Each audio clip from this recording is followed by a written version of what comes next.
Okay, so basically looking at the purpose for this is understanding the different financing options available for worker cooperatives and some of the requirements for securing funding and identifying potential pitfalls. And then also we'll try and have a conversation around understand the essential requirements for financing and recognize the common pitfalls for some of the startup businesses. And then we look at three main areas. One will be, we'll basically try to introduce the financing, and then secondly, different financing options, and then what are some of preparations, worker cooperatives for financing, and then lastly, pitfalls for startup worker cooperatives.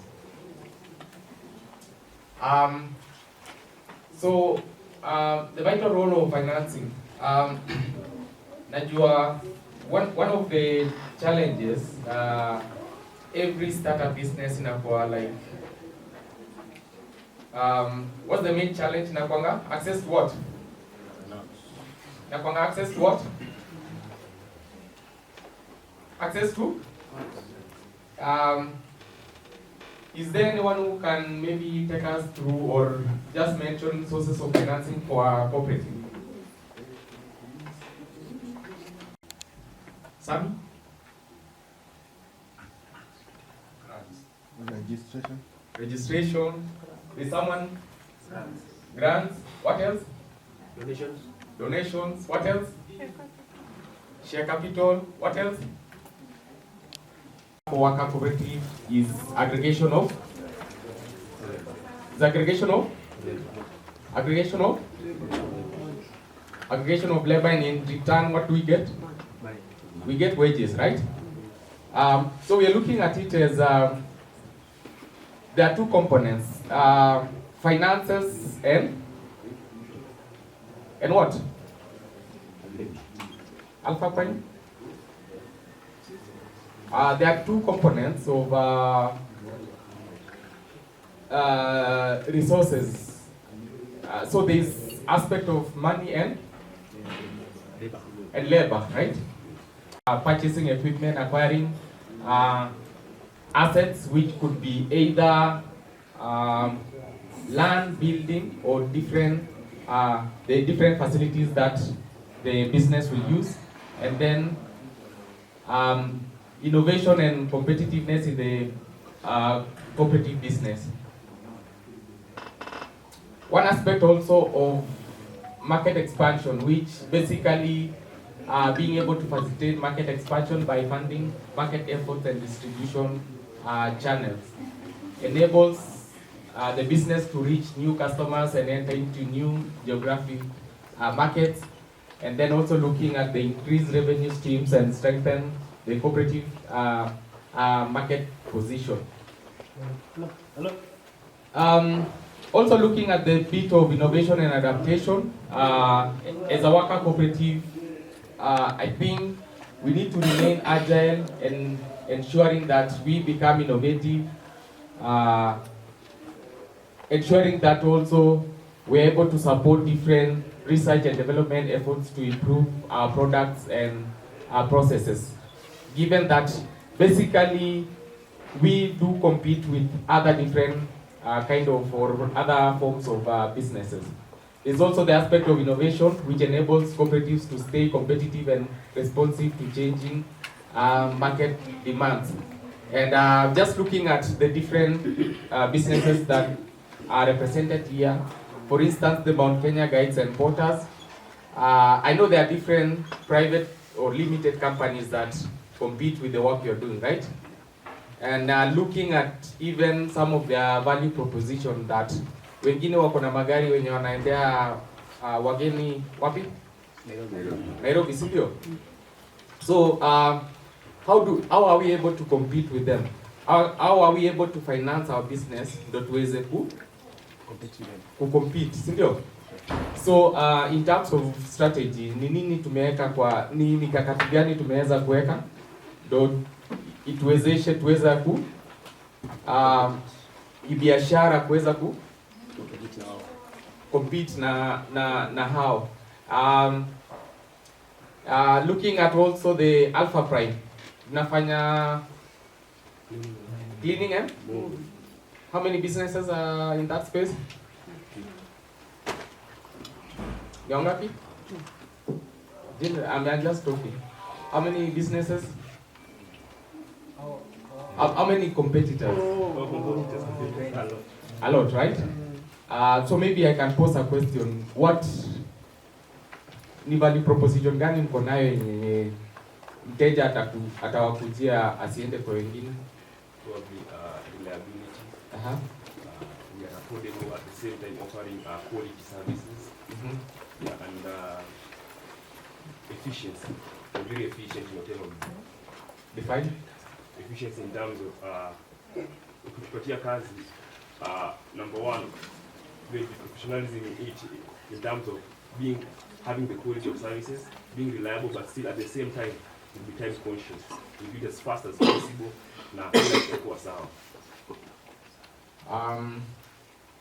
The case of Mwananchi cooperative, I know it's been in existence from 1970, and I know there've been a lot of competition from the other contractors, right?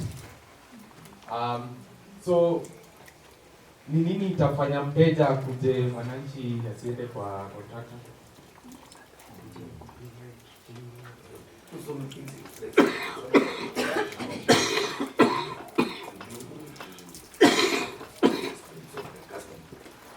So if you come in to do for you, I'll make sure you say to a friend, if you come one night, he will get you the best more than even you want him. So it's part of our strategy to make sure that customers are always back to us and they then sell us to other people who may need us.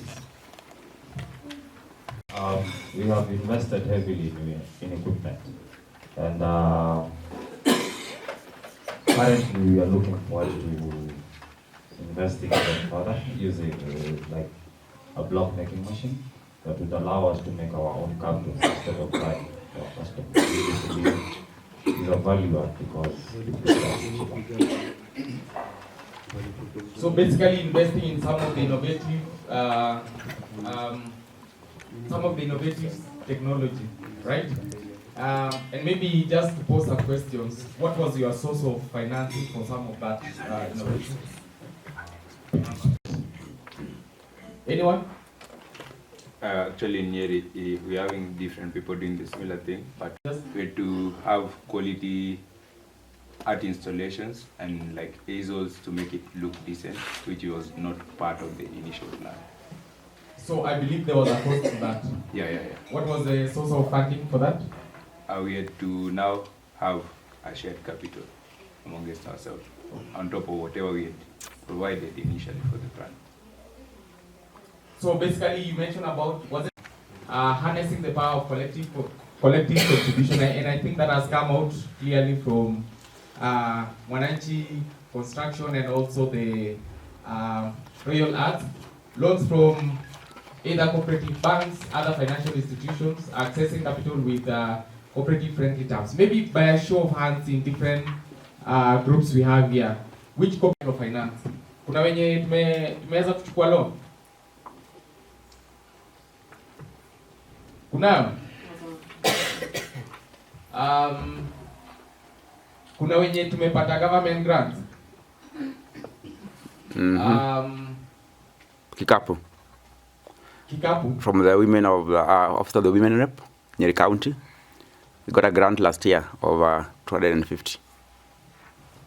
So Kikapu has mentioned that they were able to get grants from the office of the women rep to be able to support their different activities.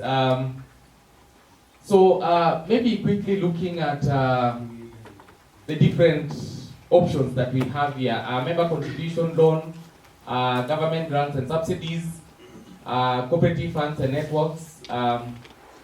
So we can see that the major source of financing is what? Is a member contribution, basically harnessing the collective power of contribution among members. But looking at it, maybe I can give the building and construction, since in the past I've been able to interact with them. Building and construction is it can be a capital intensive investment, right? And in the market or in the ecosystem, there are different players or actors whom can finance some of the aspects that we are doing. Are we aware of that? Nyeri Fundi, have you ever interacted with any partner who supports the work you're doing? For now, not yet. Who knows about FSD Kenya? Financial sector deepening. Who knows about them? So basically, some of those actors in the ecosystem support some of the work. For instance, the affordable housing. So sometimes last year, they were able to finance either companies or organizations that were involved in building and construction. And their mode of financing was they were able to give credit in form of tools and equipment. And then you are able to repay it, that particular facility. And so for those in the building and construction, I know some of the equipment that we do hire are quite expensive. For instance, how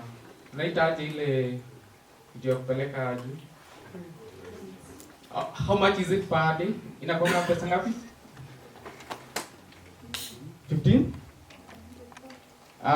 Motor inakwanga pesa ngapi? So basically what FSD Kenya ilikuwa inafanya was basically to ensure that some of those tools and equipment were available to some of the players within the space. And so I think as worker cooperatives, and I know performing arts, so building and construction, cleaning, health. So basically, I think it's a call to action for us to be able to look at the ecosystem and look at what are some of the different financing options. Because if we can only rely on member contribution, we might not really get to invest on some of even the tools and equipment that tuwezesha tuweze kufanya kazi, si ndio? So those are the different financing options. And maybe just to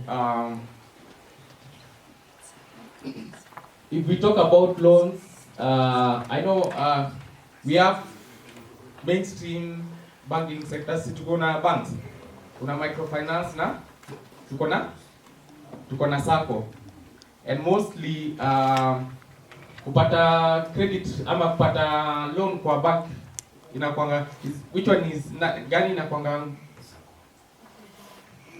Sacco is more easier and so I'm getting so someone is saying here it's cheap, the other person is saying it's affordable. Who can differentiate? Cheap and affordable? So some financing.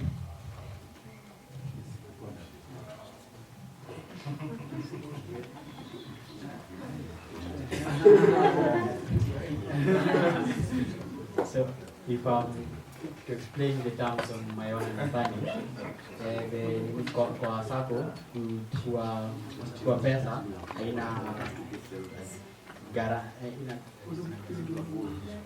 haina gharama, it doesn't come with the interest, yes, and it's easy for you to access. Like the interest rate is so low, and now accessing the loan is so easy. You don't have to place a lot, you just need guarantee. Yes. Yeah, he has mentioned something about accessing financing from SACCOs is easier and more affordable. I want someone to differentiate between affordable and cheap. So, affordable is relative. It's just the normal market value, but cheap is below the normal market value. Basically, you come an example, your banks do probably 8% interest or 9%, SACCOs do 1%. So that makes them cheap.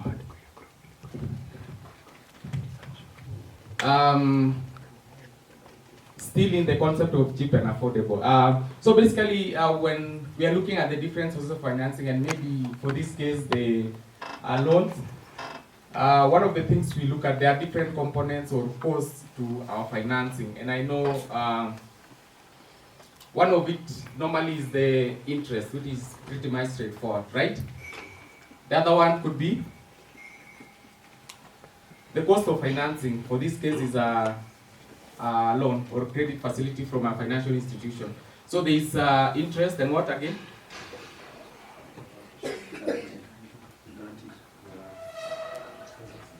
What else? So there's a processing fee. Someone has mentioned about security.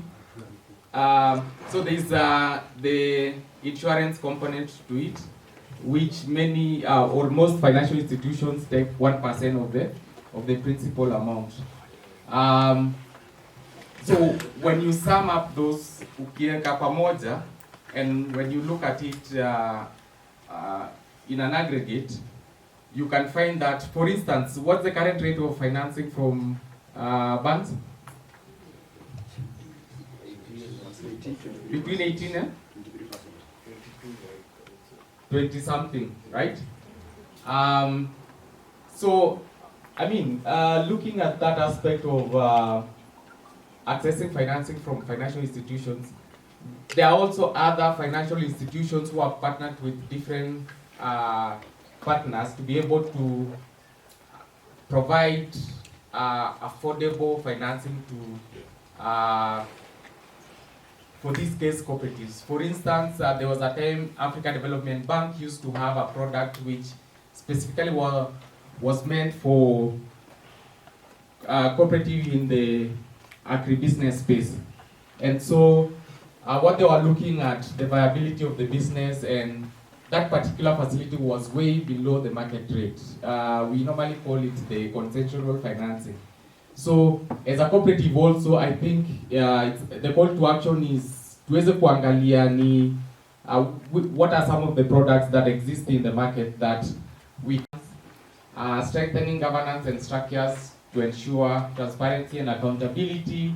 This aspect of capacity strengthening in financial management and record keeping, demonstrating social impact and community engagement, and then compliance with regulatory requirements and different laws. So basically, looking at this is a business should have a sound business plan, governance structures to ensure that there's transparency and accountability in the usage of funds that acquired, and then also ensuring sound record keeping within the business itself.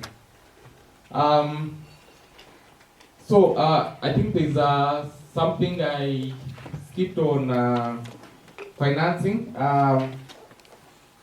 Some of the challenges that do exist mostly on credit facilities, either unahitaji kuwa uko na either asset for you to acquire a credit facility, and then limited awareness and the capacity to take up some of the facilities. And then also, I think one of the things we can mention is the undeveloped cooperative financing ecosystem in Kenya. There are some of the countries that have really tried to provide affordable financing, for instance, development fund. in Nyeri County, is there a fund, a revolving fund for cooperatives? Nairobi? Nairobi, is there a revolving fund? So at some point, a county like Uasin Gishu, they used to have a revolving fund, and the cost of acquiring that financing was 10%, which you can see it's even lower below the SACCOS inakwanga 12. Yeah, so some of the county governments have come up with some of the strategies to ensure that the cooperatives are able to access funding. So it's upon us to explore some of those opportunities. So I think I've mentioned about that, some of the prerequisites, requirements, and then quickly looking at some of the pitfalls for startup businesses getting access to funding. One of it being lack of financial literacy. You can take a facility, but the organization could lack capacity for in terms of utilization of that resource, and then limited collateral and credit history for securing loans. Saa zingine mnaitishwa like a bank statement for 6 months ama 1 year just to establish the credit history. Competition for limited funding resources within the cooperative sector. I mentioned about revolving fund, and you find that mostly hizo pesa huenda kwa zile cooperatives za agricultural based cooperatives. So dependency on external financing without building sustainable revenue streams. Because basically, once you acquire this facility, the requirement is for the business to basically pay back the facility, and that risk of political interference and regulatory hurdles impacting the cooperative operation. So these are some of the pitfalls. And then the other pitfall normally is the cost of acquiring some of these facilities. Ingine tunaweza pata, yes, we get a facility from a financial institution, but being able to repay back becomes now another pitfall that inakuwa changamoto kwa kikundi. Before we get to the next slide, I have a question. Is there a business that could be having cash and making losses? Can a business have cash and make losses? Can a business lack liquid cash but makes profit? Right? Is there a business that could be having cash and lacks, or rather run into losses? I'm hearing yes here, a bit of yes here. On Kenya guys, You may have liquid cash, but you have debts. you can have liquid cash, but You have debts. meaning You may encounter to come get a loss. when And you do your tunakumbuka ile module ya Mary alitufunza profit huwa tunafikiaje inakuwa even so inakuwa revenue alafu less expenses and then we get there. So the question is maybe a different. So someone has mentioned that you could be having cash, but you are indebted. yeah. Anyone of the opinion that you could be having cash and you are running into losses?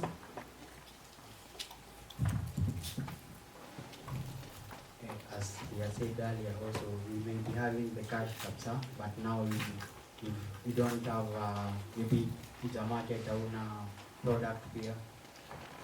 So and then you have the cash itself, but it's not invested on the business. The business is not cash running, so you have it for a certain period, and the money is not regenerating itself. Yeah, so basically kuna mtu anaweza tueleza about cash flow?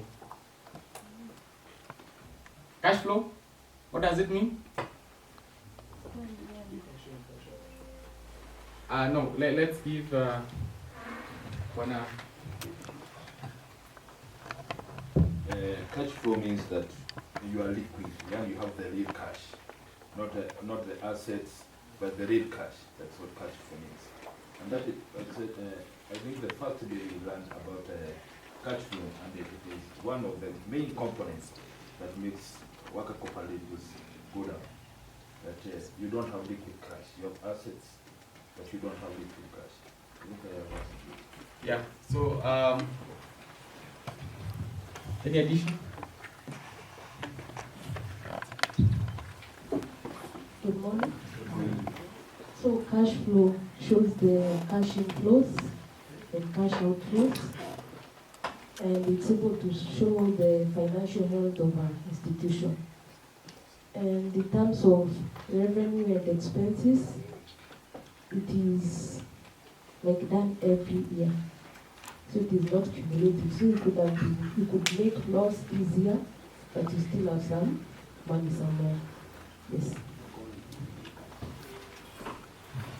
So basically, one before Washira gives us a input into that. So basically, one of the key aspects to running our businesses is the cash flow. You could be running into profits, but you do not have the cash to run your day-to-day activities of your business, right? And also, the other aspect to it is you could be having cash, but you're running into losses.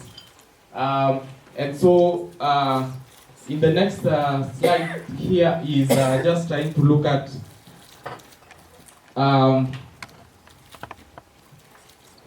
revenue is vanity, profit is sanity, and cash is king. Does this make sense? So revenue is vanity, profit is sanity, and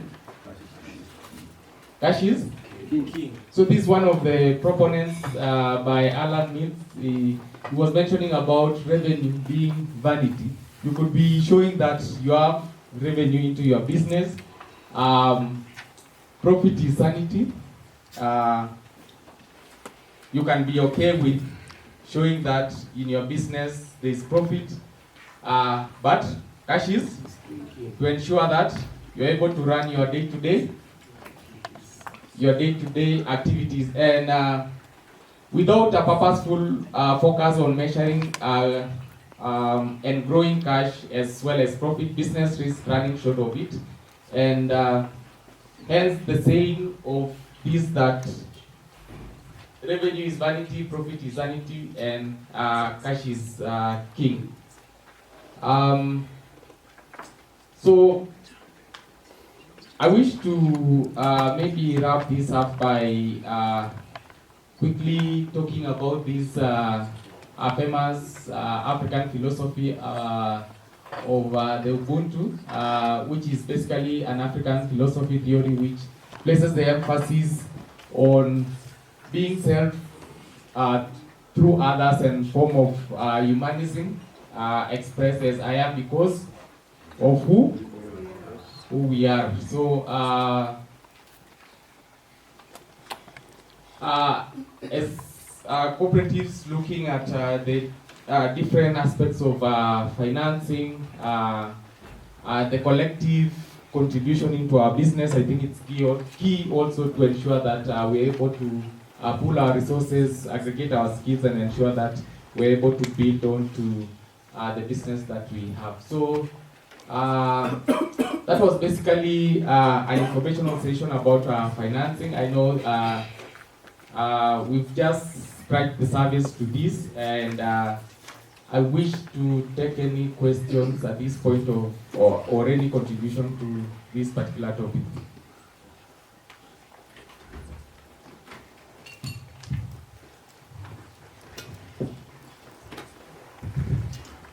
morning, everyone. Maybe what I wanted to add in setup, like when you offer services, you know, there are services that you could be offering, and now you claim money to pay later. So the issue of bad debt, or people or companies that don't pay you a company, or your worker cooperative or time, they will definitely affect your cash. Yeah, thanks for that contribution about that.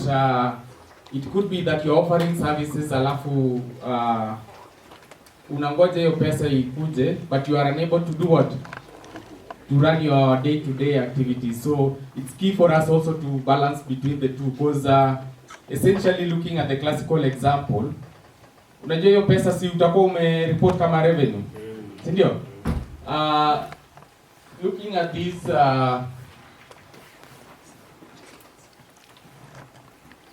it will show that you are running into, but will you be having your cash flow? So basically, I think also as a business, it's good to ensure that we're able to balance between ensuring that the revenue that we have is able to sustain the cash flow that we have in our businesses. Otherwise, thank you very much. Maybe one. So my question is, basically, are we in business? So we have clients who basically are giving us good money, you know, but still at the same time, as in tuko na surety venye tuko sure watalipa, lakini basically hatuko sure watalipa nini. So as in, how do you go about that? And then my number 2 question is, how do you make sure that una work na hii space yenye upata gig project, client amepatia project, but ile siku tume agree probably 20th November is when you're going to do it. Then ikifika hapo 19th ana bail out, anasema anapata shughuli zingine, so probably let's push it to next year. Unajua sisi kama cleaners probably tumebuy masabuni, tumebuy as in tumestock vitu za kazi, so unaona sasa zimeshakuwa pesa. So as in, how do we go about it?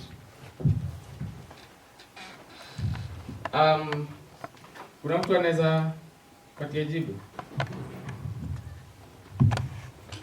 I'll want to attempt to answer the second question, because part-time I run a graphic design company as a side hustle, and I've also come to realize that sometimes someone will come and give you a job, like maybe brand an event or brand a company, and you come and you're going to, there's a lot that comes into branding and marketing. So you've invested in your canvases, you've invested in your boards and all those things, and at the end of it, the person tells you, you've even done the artwork, and someone comes and tells you, we're not going to do this now because you postponed the event or you postponed the opening. So what I've learned over time is that anytime that I'm getting into a business, I enter into a business with you through a contract.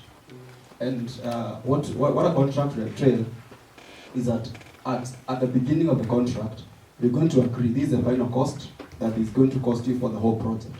And so, for me to begin committing to enter into that contract, there's a certain amount that you have to pay that is now going to go into all that material.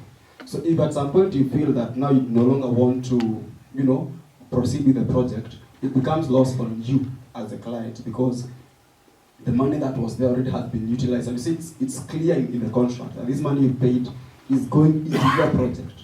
So if you decide to push it ahead, well, it's still lost on you, because the contract has tied you that this money is not going to be refunded. And that is what makes clients become a bit stressed. Because what happens mostly is the reason why a client will take, for example, in my aspect of graphic and design, the reason why a client will most likely going to tell you they are going to be cancelling, most of the time they're not cancelling, is because they found someone who's probably cheaper than you, or they've taken your artwork and they just want to use your artwork maybe for their own good. So to prevent that, I should make sure that before I enter into an agreement with you, I have a signed contract, and the contract stipulates very well that what should happen in case you bail out, what should happen to me, in case you change the dates, what should happen, with all those things put together in paper right before the beginning of the contract. Thank you. The terms are clear that this is what is expected, and if this is not met, this is the consequence to that. Just ensuring that you're able to ring-fence also the type of work you're doing. So that was the second question to it. Your first question was? The first question was, let's say that you're going to a client who's paying very well, but still at the same time, as in you're sure that he's going to pay, but you're not sure of when he's going to pay. And he's a good client, as in pesa ni vizuri, uko sure atalipa. Lakini sasa hujui atalipa nini. So as in, how do you go about that? So you're talking about the uncertainty in terms of the payments. Who can answer that? So basically, I think the second phase is able to cure such a situation, that ensuring that in your engagement with your client, you're able to have clear terms of engagement with your client in form of a contract, right? So that also you do not end up financing some of the activities that you're doing for your client in the expense of, because you could be taking resources from somewhere else for you to be able to do an activity that you are uncertain about. So basically, I think he has mentioned about ensuring that you have clear terms of engagement with your client. Otherwise, I think we can end with that. One last one from Nyeri module, but it is just an inquiry.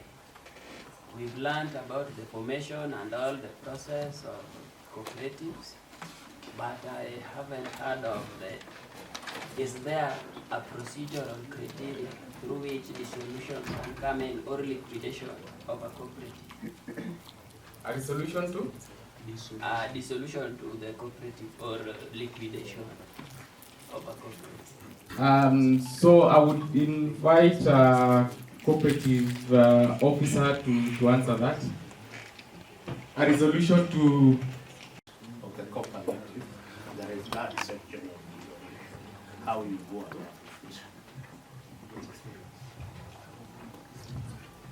And also, when you look at the Cooperative Societies Act, there is a clause on dissolution that clearly stipulates what are the processes of dissolution of a cooperative. Tumekujibu? Okay, so thank you very much. I think we can end at that, and let me pass it over to Victor. Okay, thank you, Mike.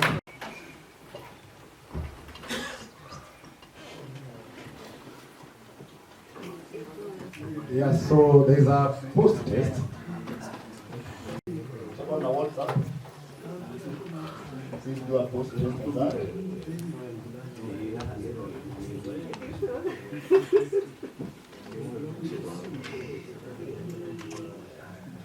So check on that WhatsApp. Check on the WhatsApp, do that post test before I invite Rebecca to take us through the next speech. I know you've been taught, tuko pamoja, are we in the same space? Yes.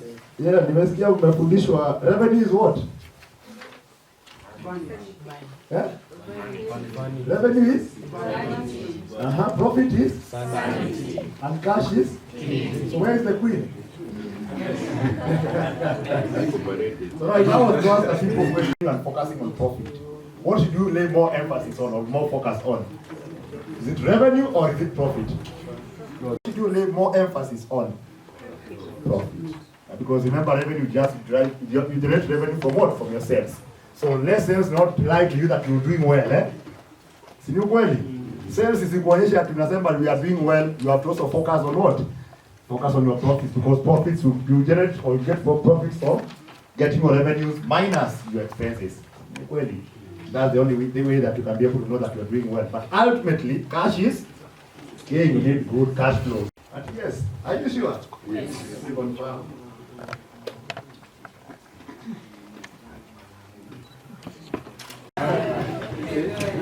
Yeah, we want to be able to give our full attention to Alpha Prime. So as the first group, we really appreciate your taking the risk, being first. So really the purpose of doing these pitch presentations is really to give you the opportunity to practice talking about your co-op with some of the new insights that you've gained from this training. And also, as you're learning, it's somewhat difficult to find financing.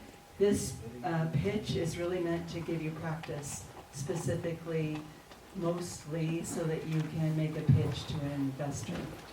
You have the option of talking to customers, but I think the purpose is really to have you think about what you can say about your cooperative that's really convincing to someone in order to get some funds. So you will tell us who the audience is. This is a friendly, supportive place. So you'll have 5 minutes. You'll hear the bell. If you hear the bell, that means finish your sentence. But don't rush. Don't panic. Just finish your idea, but don't go on too long because we want to give everybody a chance. So the 5-minute bell will ring, and then you'll have 10 minutes for the audience to give you feedback. So I'll ask you all who are listening to think about what is really compelling, what's exciting about what they're saying, what is missing that you would like to hear more of, and I'll be asking you all to give your comments. Warm comments that are supportive, cool comments that might be, it might be better if, or what do you think about trying this? So both feedback on the content, but also about the delivery, right? So that you can get even better at doing this delivery. So are there any questions before we get started? Do you have any questions before we start? Any questions? So just to emphasize on what Rebecca said, we want to improve on what we've done. So we can only improve if we give feedback to Alpha Prime. Is that okay? So let's all be attentive. Let's listen to what they are presenting. Let's look at their presentation. Let's look at what they have given us. And let's give them a positive remark or something positive. Let's critique. Let's add value to what they have done. And not just to them, but to all of us. Is that okay? Yeah, so let's be so attentive. That screen is visible. For those who are at the back there, you don't need to strain so much. Looking at this screen on this side. So you can, whichever side you are, you can face whichever side you feel like you're comfortable with. Those who want to face that side, those who want to look at this side. So, but the presenter, please make sure you use this space. You can move around, so don't just stand at one point. So move around, make the class interesting. Thank you. Okay. So who is standing? All right. My time starts now. My time starts now. Good morning. Good morning. Good morning once again. Good morning. My name is James Geduku and I'm representing on behalf of Alpha Prime. Now, Alpha Prime, this is a worker cooperative which we are located at Nairobi Langata PCA Church. So what are we going to offer as Alpha Prime? We're going to offer cleaning services and moving services. And what are we going to solve in our area in Langata? What problems are we going to solve and who are our target customers? The problem that we're going to solve, according to cleaning services, where we live, cleaning is very, very much expensive. Watu wanasema ni expensive. Na kama si expensive, they don't offer professional services. Now that's where us as Alpha Prime, we come in. We are going to have reliable, affordable, and professional cleaning and moving services tailored for households and businesses. And in moving services, najua kila mtu hapa amehama. Saa zingine unapatia mtu vitu zako ahamishe and then unapata kama TV imevunjika, glasses imevunjika. Now us as Alpha Prime, we are going to have a contract which when anything of yours is damaged, it's going to be at our cost. We get now those are the problems we are solving, and our target customers are the residential clients and our corporate clients. Why are we a worker cooperative? We are a worker cooperative because kama in Langata, where we live as a youth now, the rate of unemployment, as you all know, is very much high. That's why we have come together as the youth to come and think of something that we're going to do together so that we can empower ourselves. And as you all know, worker cooperative is like an ownership. Kila mtu ana own hiyo biashara. So kila mtu atakuwa na the zeal ya kufanya what he or she needs to do for us to have this company, this worker cooperative strong and for future purposes. That's why when us as cooperative we are going to work, we are going to assure you that quality services, because we are the owners of that business. So we don't want kufanya nini? Kumwaga unga. That's why tunataka kufanya worker cooperative for that sense of ownership. Our vision, thank you. Our vision is to be the leading cooperative for dependable, high quality, client-centered, for cleaning and moving solutions. Now, our budget, we're expecting an income of 1,356,000.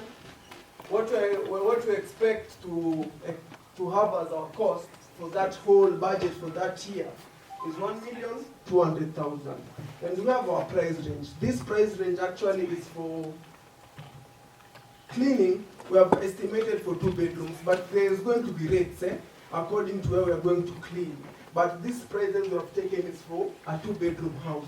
As you can see, cleaning is 20,000 per project, and moving is 15,000 per project. Now our break-even point for moving is 10 projects. We sat down and we did our calculation. Of course, we had a fixed cost.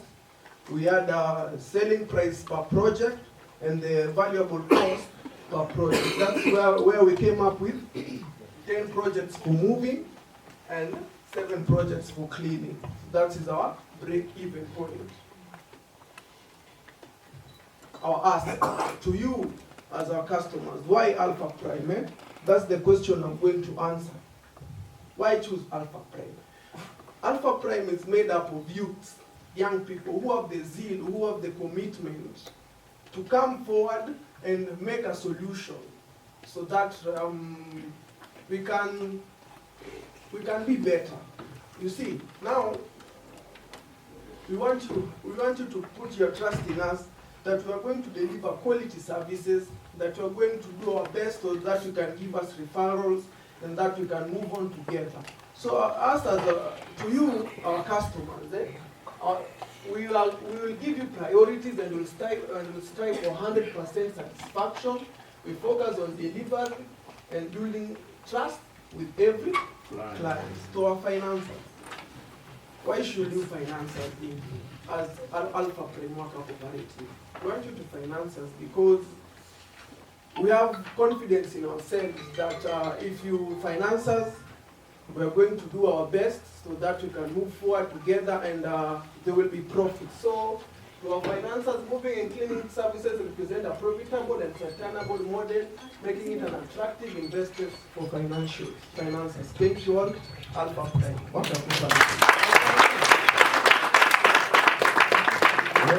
Hi, congratulations. The pressure is high. So, thank you so much. Beautiful delivery. Let's hear from you all in terms of any feedback, and thanks Victor for walking around. Yeah. Any feedback that you have, some positives for this presentation? What went well in terms of the delivery, in terms of what you learned about that? Let's send some love and shine. Kwa Nyeri, sasa nilikuwa nishaweka budget yangu nakujia tako. Good morning once again. Good job, Alpha Prime, especially you are the Gen Zs. If you are located in Nyeri, right now I could have put a budget for you to come for my waste product. So I'm so grateful for your presentation. Good job, Manze. Keep doing what you're doing. And make sure as you expand, visit Nyeri. I think the confidence is so good. And whatever you're doing, you guys, is very, very, very good. We've heard of late that these young people, they don't have anything to do and everybody is asking for a job to do. And you guys, you came together and you're doing something great. You're going international. I just want to commend him He looks very smart. We look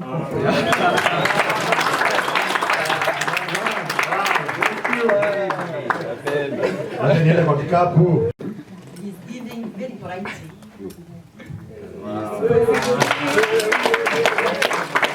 I think a lot of time to Dr. Way for your comments. You are saying that you'll need a budget of 1.2 billion. Yes. Right. Yes, yes, yes. So the key thing I want to ask is, how do you want this to be financed? Thank you.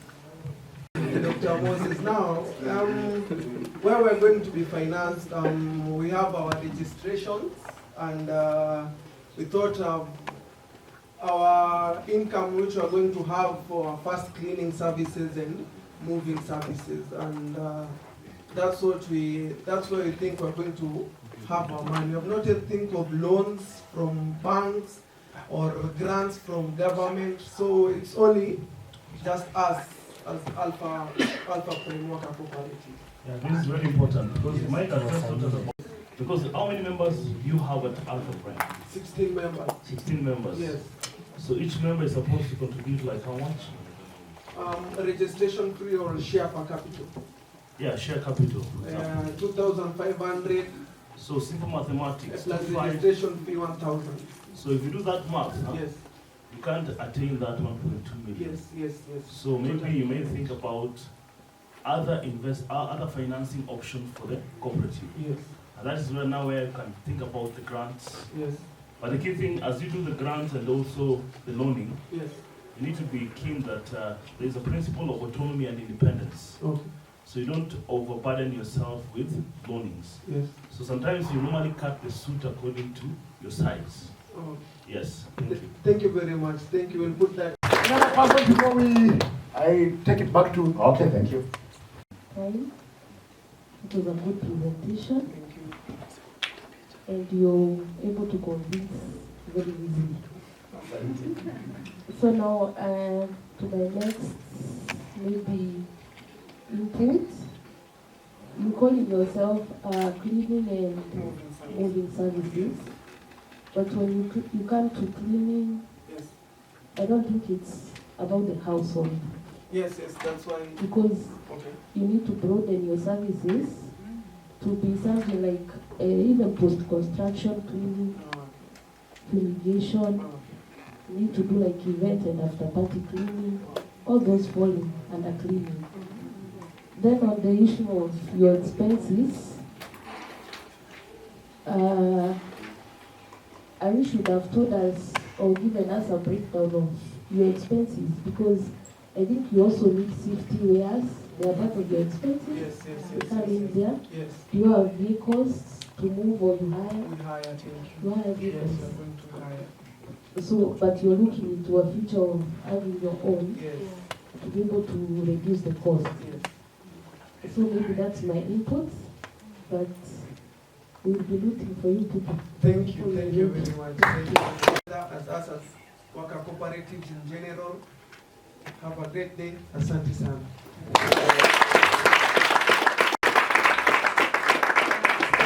Next, I'd like to welcome Health Cooperative. I think your name is construction. Morning, or it's a chilly morning. It's a good chilly morning. Yeah, sure. We are the army on the highway, and we are ready to take you to the next level in health. And actually, our best is that we have brains behind and the skills you need in the 21st century to take your health care very seriously and put you in the best of health. The road to health is not easy, and we are ready to take your health seriously and make sure that you are healthy and ready to work for the nation and for yourself. Thank you.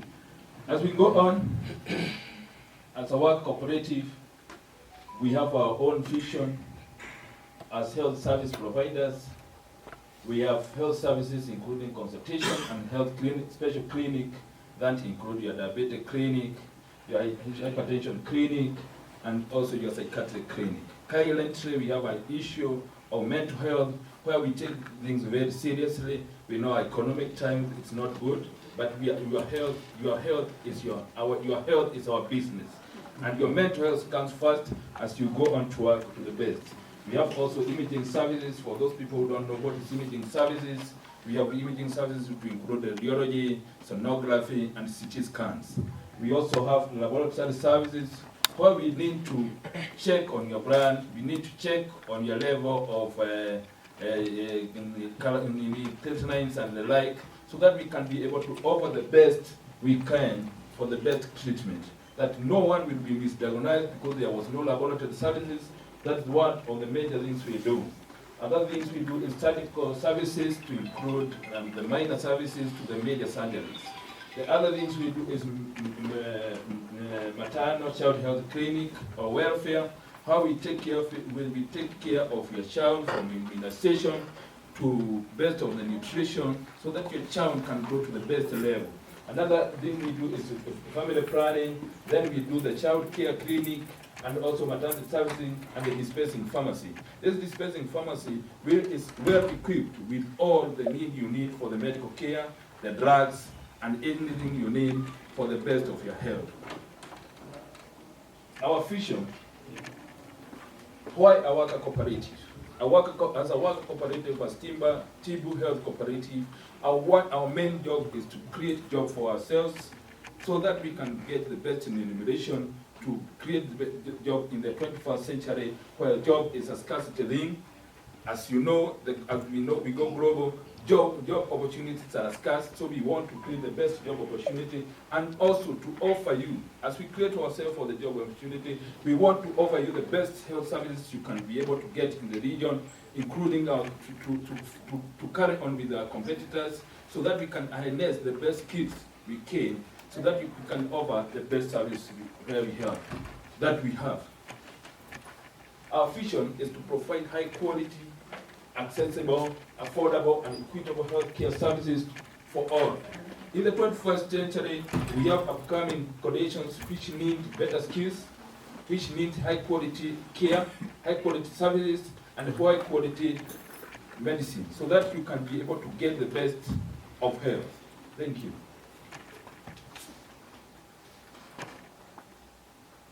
Our estimated income and expenditure, as you can see, is around 25 million per year, with an expenditure going up to 20 million. And our charges based on service rendered and ranges from a simple registration of 300 to major operation of 300,000. Our break-even be met according to the consumption of services urban, and this will include going deeper to cooperate with insurances, the NHIF, the CHA, and other insurances that we will be able to meet better quality services and still offer at better services and a better price. Moving forward, what do we have for our clients? Here we come. We are ready to offer the clients the best of quality for services at best or at affordable cost, where we are accessible and available 24 hours a day, 27 days a week, 365 days a year. Through our financial institution, we are project to enhance and niche through outreaches to help the community and to grow our client base. We request for that extra funding, we should go deep not only to our pockets, but to give the back to the community, that we'll be able to give the community the best health services which can happen in this area around the Kenya region, around the country, and even to go overseas. Thank you.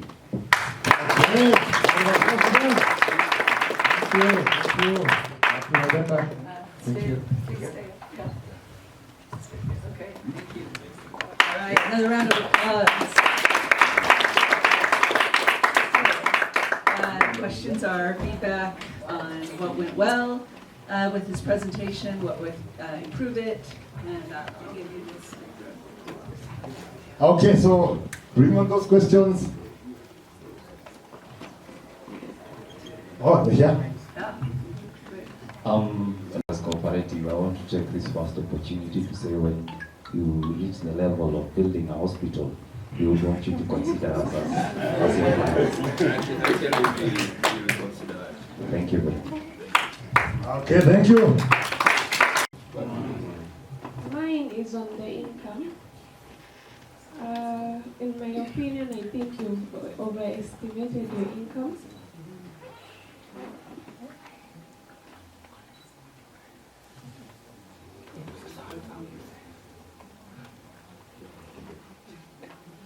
Can I respond on that? Sijamaliza, so nilikuwa nangoja kumaliza.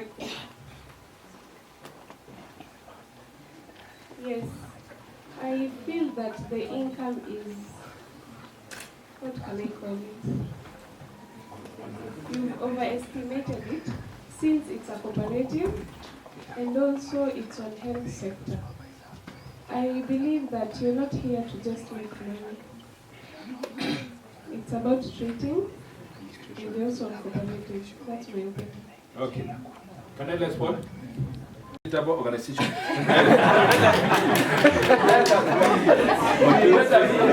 better be. Because number one, our worker cooperative is us. We want to get the best we can. And I can be very sincerely, and Rebecca will ascertain to that, this is very low. I'll be very sincere.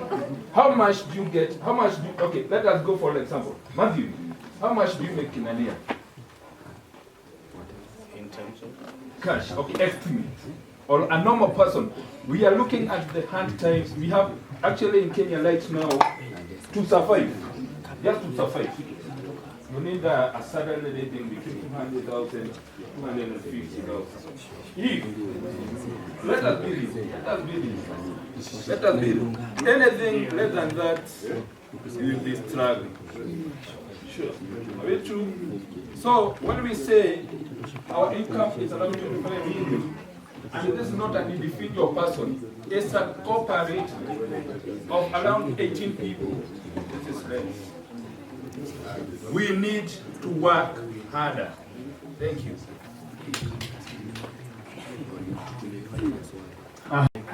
I will agree with you that the worker cooperative is saying how much do the members want to make as possible.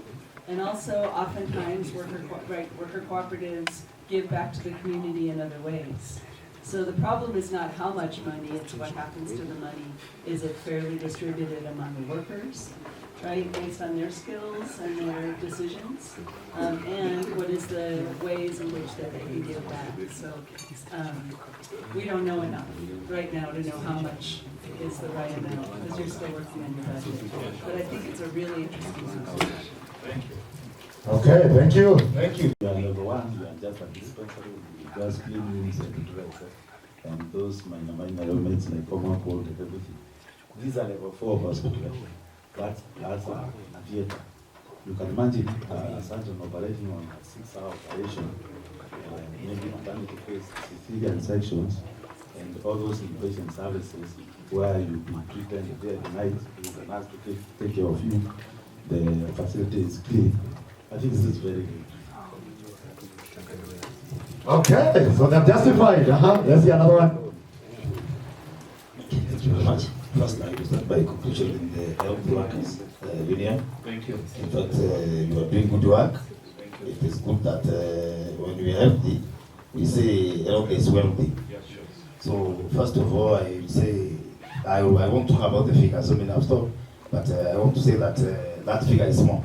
To me, even acquiring the medical machines, what you can need for a clinic, maybe people doesn't look at it in that perspective. For a laboratory to run, it needs so many other things, MRI, what. Those things are expensive.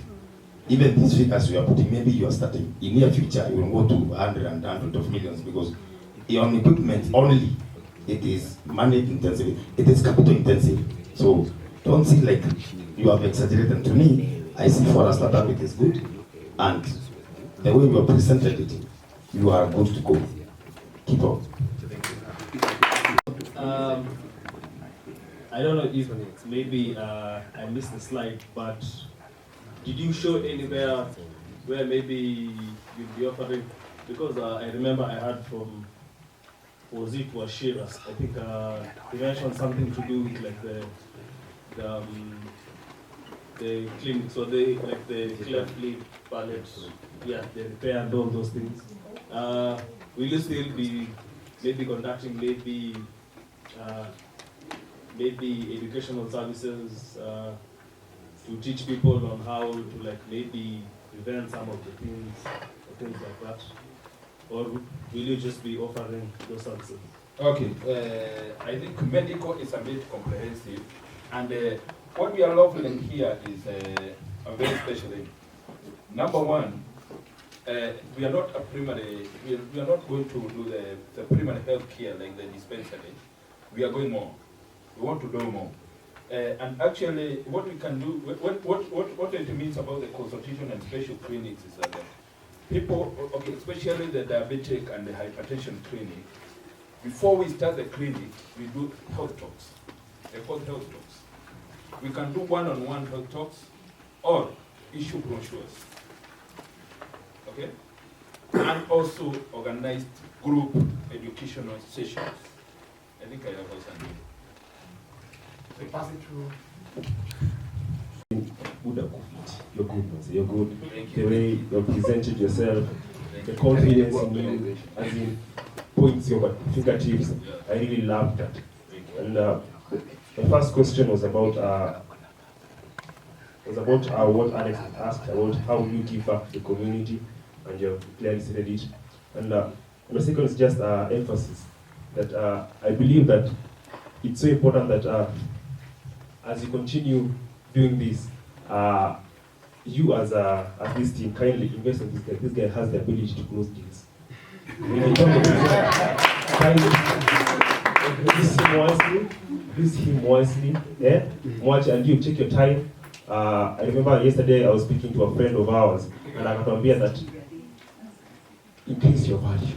Yeah. So basically you have the ability to close deals, so the only thing remains just you go, take your time, read some books, and increase that value, because that's the value that these guys, you're more than a doctor to these guys. Thank you. Wewe ndio chama biashara. Funga hizo deals. Kindly do so. Thank you. So one more question or comment, and then we'll leave it to you to respond. Any last words? So let me give you guys a standing innovation. So ovation, yeah. So in the next 1.5 coming, in 1 year and a half, I'll be a certified community health worker. You know, but now seeing you guys forming a cooperative. Cooperative is the future, as I have heard and seen. And it's what we are forming out as a future. And so basically you setting up a bar, I'm setting up an example. Basically that means people will be coming, other counties will be coming and reviewing whatever you are doing, and truly they will adapt from what we're doing. And since this is the future. So mine is to motivate you guys that don't give up, please. Set a bar for us, set a bar for any other, so that when that time we'll be coming to do we'll be coming to benchmark type of good quality. And yeah, give us hope more and more. And that one cooperative in the future. Let me tell you, for example, in the United States of America, nurses organize something called House for the Elderly, where they work in teams, where they build, they get a facility where they convert it to the house of their own, where they offer nursing services 24 hours as work cooperative. And I think Rebecca will concur with that. So we are ready to take this work cooperative to the next level. How will we do that? We'll do that because we have skills, we have the goodwill, and we are ready to do that. Thank you. In the United States, it has 2,000 worker owners, and anyone who wants more information about that, or we all can talk more about that later. So thank you very much. Let's give it up. So I think we're ready for tea.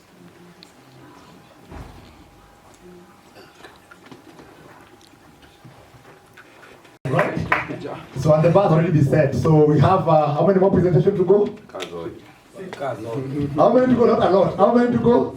6. You have 6 to go. So that means now we have to go for a short break. Then we will be right back after break. So how many minutes should we go for break? 35. Oh, 30. If you want to go 5 minutes, I think that is good for us. So can we take 15 minutes? 15 minutes. 15 minutes, huh? Is that okay? 15 is okay? No. 20. How many? No, 25 minutes. Go so ne go so go kamana diu meiria ne go geraira Rwabororu no rwaitimo kerenyaga ayo ae ayo go ne go so go kamana diu meiria ne go geraira Kwe haka Robororu no roiti mokere nyaga Ayo ae ayo. Thank you very much. One more. Thank you very much. We are Kikapu Waka Cooperative, and what we do, we basically, no, first of all, we are located in Mukurweini sub-county. We have an office in Wadanga building in the town, room number 4. That is where our operations usually take place. What we do, I don't have the pen. I have never used this one. Maybe if, where am I pressing? Great. So Kikapu Cooperative, what we offer, we do cultural performances and accompaniments for entertainment. When we talk about accompaniment, so what we've done here is performance. Accompaniments are every other aspect that comes along with the performance. Like I said yesterday, if you invite us to come be performing in a Rora show, in a dowry ceremony that has the cultural background of a Maasai, we come with all the the costumes, the tools for the Agikoyo communities. That's why we have the big kapus, the bracelets, the necklaces like these ones, and we also decorate the event that we're performing in with the theme of the community that the performance is being taken in. Then we formed our cooperative. One maybe a very brief background of where we've come from. The cooperative started with 5 elderly women back in my village. It's called Kimondo. Over 70, and above, very elderly, with the sole purpose of offering their therapy. I realized, sorry about that. I realized most women, especially the elderly ones in the village, have a lot of issues they struggle with because probably the issues with families, they have to struggle with the children and all that. They're the ones who carry the burden from the family, the community. So when they have somewhere they can probably be coming to release their stress, their pressures, their mental health issues and so forth, would be a very good thing to do. And also, it was a way of giving back to the community, because those women I'm talking about, the ones we started with, are the ones who educated me. I'm the child, that's why you can see I'm the only man in the group. They did so many sacrifices. There's a time I dropped out of school. They did harambes at the community to take me back to school, and I was able to finish up to the university. So these are our way of giving back to the community project for me. But now it has become our cooperative that is beyond now me as the founder. The poster you're seeing here was one of the cultural performance that we held in Mukurweini, the first of its kind. We had brought in over 1,000, women showcase their different talents and skills in a very beautiful cultural festival that was graced by the women rep of Nyeri County. That was one of the breakthrough events that we have ever done as a group. Then our budget is, for like this year. Our year starts in July, ends again in July, so we like now 3 months old for this new year. This is our budget. Total income we are projecting to have 596 1,000 from the performances. I'll briefly explain what we do when it comes to charging out the events or the performances. Then the cost of goods, we include the costumes, the accompaniments, and so on and so forth. The camera to record our performances. Total expenses, we have 376,940. That will go to maybe the training sessions. We sometimes we get trainers from maybe Bomas of Kenya, the elderly people now who have the resources in terms of the know-how of the various songs and dances that every community.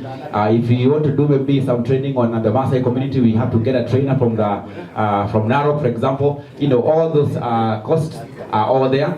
Then when you divide, you subtract the income, the cost now from the income, you get a profit of that 9,560 is a bit low, but the challenges are also very many. So now we are coming up. Then for events, dowry ceremonies, we charge between 10,000 to 50,000, depending again on where the event is. If it's Nairobi, the pricing will be higher. If it's villages in Mokoroine, the pricing will be lower. Institutional ceremonies like graduations, maybe for schools and all the way from high school, from kindergarten, they're doing graduation. Sometimes they invite us to perform for them, all the way to the university, between 50,000 to 100,000, again depending on which institution we are talking about. Government functions, when they have maybe Mashujaa Day celebrations or Jamhuri Day celebrations, we usually partner with the county government of Nyeri when they have events, and they really support us. When they call us, we perform. We're charging between 20,000 to 15,000. Our ask in very brief, like I said, we have our challenges. We are on the verge of coming up. We are looking for funding to expand our client base through better marketing strategies so that we can raise our income through performances, procure better costumes, and accompaniments, to build a cultural center back in Mokoroine where we can even be showcased maybe like on a weekly basis. We have people come and we train for them and they pay maybe the entrance fees. Then for capacity building, to train our members on more skills to satisfy our clients better. This is one of our members, the most elderly member in the group, the cooperative. During that performance, she is 85 years of age, and she walks like 20 kilometers to come for trainings. So she will celebrate. That's why we said we put her image at the tail end there, because we celebrate her. Ladies and gentlemen, if you have ever gone for an event anywhere that was boring, this week could be the medicine to that. Anytime you have a birthday party, you have a wedding ceremony, you have a dowry ceremony, or maybe you want to just entertain your guests in the house and you don't want them to be bored, please call Kikapu Cooperative. Thank you very much.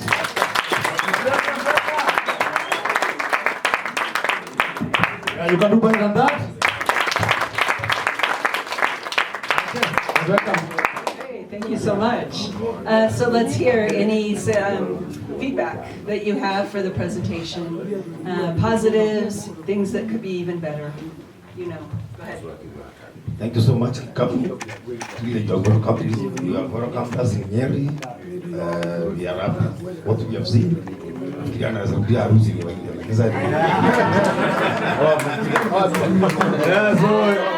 says that he might decide now to marry. So he has some entertainment. You can get some entertainment from them.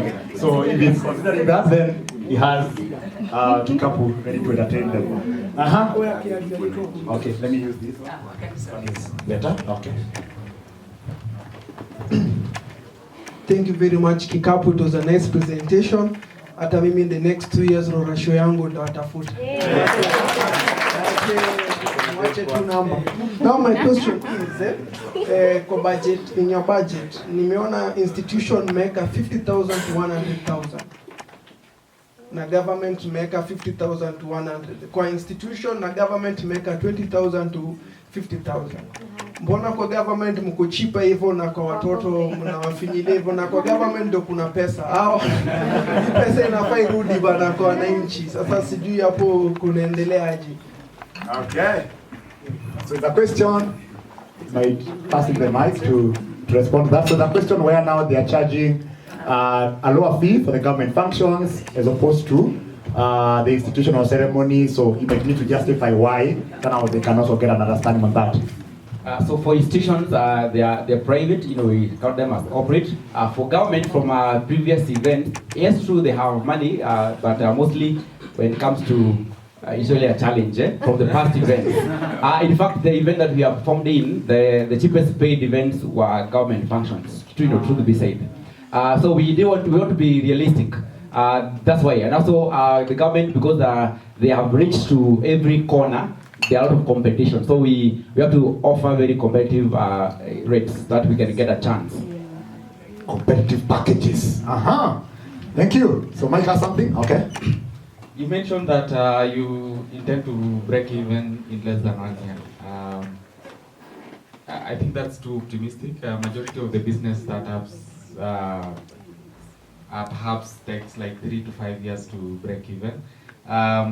The second feedback is the slides are okay, but you might consider to have consistency in terms of font size and the color, the colors. Okay, so that's a remark from Mike. Yeah, so then we get another one here, and I'm taking 2 more. So only 2 more. My name is Lincoln. Ukiangalia hapo kwa budget, cost of goods sold. Umeweka 700,004 na total income ni 301. Is that erroneous? Ama deliberate? This is projected, this is the actual. Yeah. Hata kama ni projected, the cost of goods sold iko more kuliko income. Yes. By far. Is that erroneous ama deliberate? Yeah, the question is, the total income is 1,000. The cost of goods sold is 704,000. So the question is that a true reflection of what happened? Because now, after that, now the total expenses is 375,490, and we're talking about a net ordinary income of 27,000. So just a justification of why we have 704,000 as a cost of goods sold. Yes, maybe I could answer that. It's because when we are starting up, there are some items that we need to buy that would be like one, we need to buy them, at a time, like with the camera to record our performances. There's some costings that will be very high when we're starting up, but later they will come down. Just like maybe when we had the house, there's some things they will need to buy on the onset, but once they buy them, probably the costings will, So these will be very high at the start, but maybe later it will come down because there are things, the costumes, we may not need to buy them like every year. We'll buy them maybe for 1 year, then next year we'll be good to go. Thank you. I think there is more work. You had very little time to work on your budget. So I think pointing that out is great, and I think there's ongoing work probably every group needs to do to look at what your startup costs are, how different they are from what you would expect annually. Let's get the last one here. Good morning, everyone. Thanks a lot to Kikabo Cooperative Group. I'm so much excited to see the way you have grown from Cohort. Now you are at Kikabo Cooperative. Now you are at Mukorini, and you are really encouraging and empowering women. That is a very handsome to you. So my request, Kikabo, is it possible to, because you are in the grassroots at Mukorini, is it possible for you to go even to other sub-counties in Nyeri, kindly?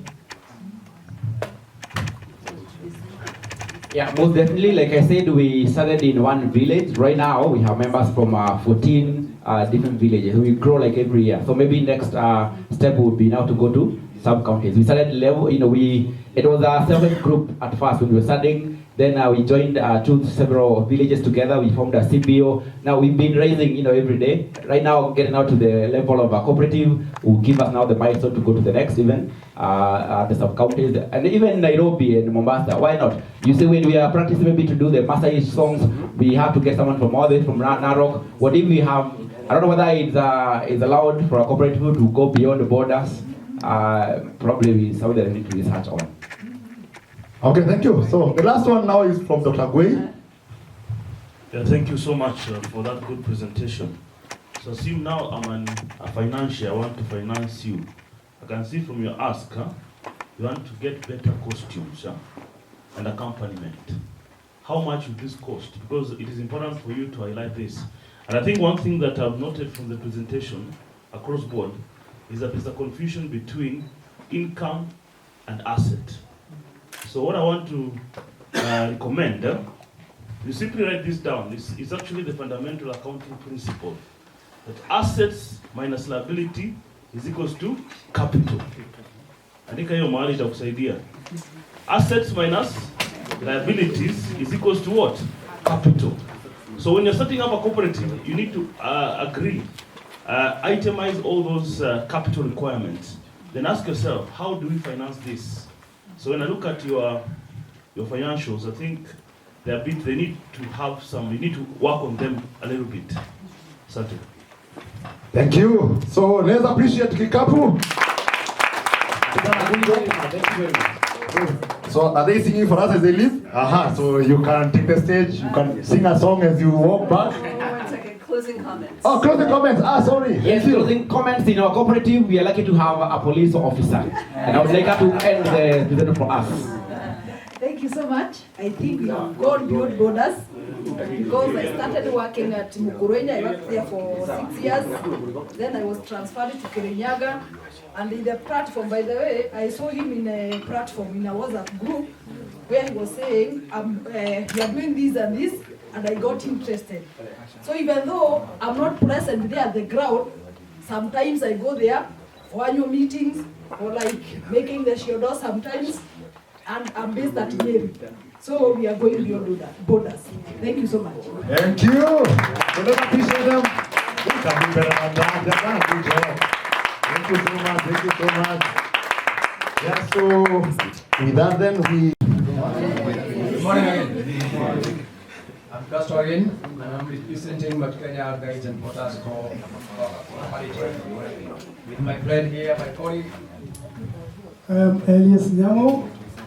And I'm the chairman for the cooperative, and I'm here representing the cooperative just to tell you good news for the cooperative. Thank you. So if you look at the picture here, first our location is, we are situated in Narumoru. That's off from the Northern Lake Road, heading to Nanyuki.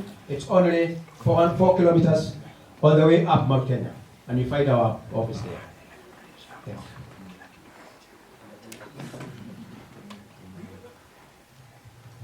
Services we offer. Actually, we are doing mountaineering, and when you do mountaineering, you need guiding, portering, and cooking.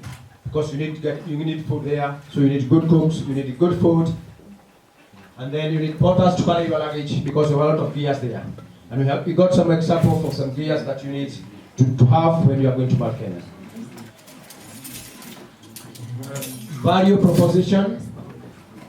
Value proposition is we have trained personnel and internationally certified guides. Competitive price, good climbing gears, campsite rebanners. So our guides are trained about first aid. So when you have your clients, they are able to see the symptoms because of the mountain sickness. So they are able to see your assistant. If you are not feeling well, you have a problem, you know what to do next. Go down if you are not feeling well. Our cooks are also trained with good food and all this. So some of the gears, okay. So this picture is about 3,600 meters. It's on the other side of the mountain, Shawaria side, near Lake Ellis. So this is the second day. From here, they're heading to the base camp. So there's no vegetation. You can see little vegetation because the mountain, the first day you go in the forest, tropical forest. And now this is the second day. You have no big trees, just few trees. They have needle-shaped leaves to reduce the evaporation rate. And so then the next destination from here, they are going to typically the base we are going to see later. Go ahead. Okay, this is the summit, Point Lenana, which is 4,980 meters above sea level. Why we are forming our cooperative? To empower our members with more labor from cooperative.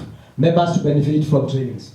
Actually, we worked as a club before, and we are encouraged to change from the club, and now we come on the other side as a cooperative worker. So we have gained a lot with the trainings from the cooperative worker, especially from the group communities. We got like about 5 to 6 trainings. So that's why one of the things that encouraged us to come to the cooperative co-worker COP, because we are getting more training.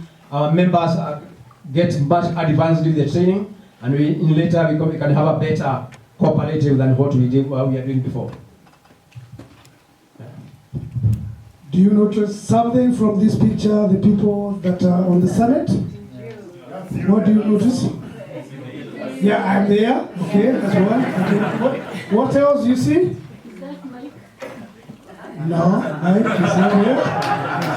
What else do you see? What I should tell you today, all the cooperatives that are here. Yeah, yes, Muzungu, yes. What I should tell you, all the cooperatives that are here, there's one challenge for this picture, and that's why we have put the picture for you guys to see that there's one lady here. She is a Mzungu. She is a very fine woman. She is 53 years old. Do you notice something to her? What? Thank you. Thank you. She has an artificial leg. See this, right?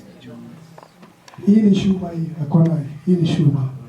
And she made it all the way from the bottom, from the base of the mountain to the summit, which is 4,985 meters above sea level.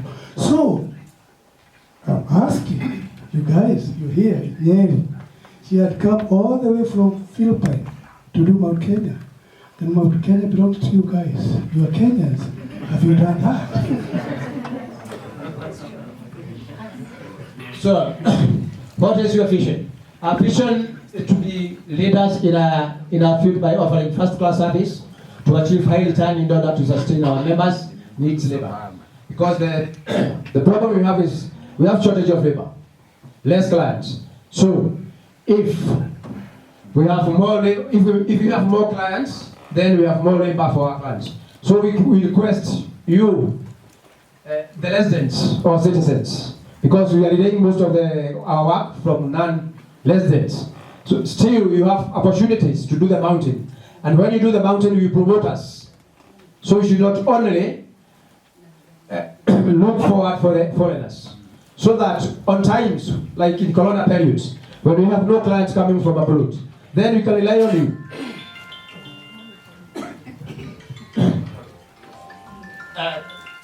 Our budget and income expenses for 1 year. We just did like a little estimate, and my income was 912,000, and the expenses was 720, and then our surplus was 192,000.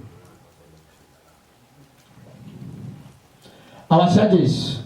Okay, our charges depends on clients, because sometimes, okay, we have an estimate of 165 per person per day. That's for non-residents. And this for non-residents, this includes your park entry fees, your food, the portal who carries your gears, accommodation we are going to stay, or everything is included. But at long last, you need to have something extra, because after the trip, you need something to give tips or gratitude to the crew. So when you come to the mountain, when you pay the money, please make sure you got something else extra. Okay? Then the price depends on the client, because sometimes you get a client who demand more services than you have, maybe special services. You actually get that sometimes like VIPs, so you need to charge more than that. So on my right side, you got to see this picture. So what do you think about this? This is rock climbing. Going to the highest point, Batian. You see, it's quite different from the other picture that we showed. The other picture before, you can do walking to the summit, Point Lenana, 4,985. Anybody can do that because it's a trekking and get the summit. But now this is getting to a higher peak, button. And before you, I think everybody saw what people are doing in the TVs. They're saying that they were throwing up. So it's quite different. That's not what we do. That's the way you do to climb to button. And we've got some gears that you can demonstrate for this. Just 2 minutes for. So you use that. This is the loop.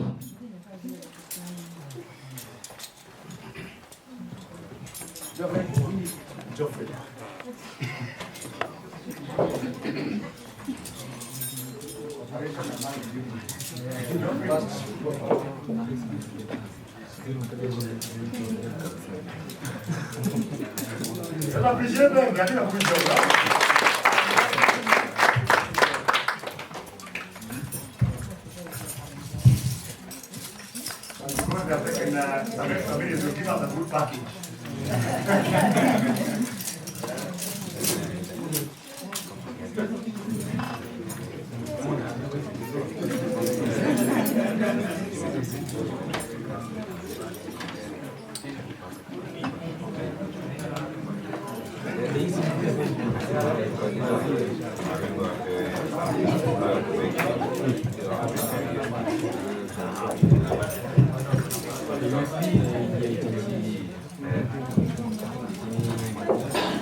So what do you do this?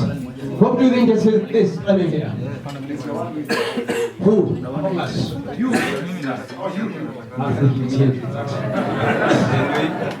So what you do is, when you start, for example, maybe now child is the guy. He starts climbing the way I'm doing up here, and he gets to that point, or whatever point he is. So, these are the materials that you're going to use to protect yourselves.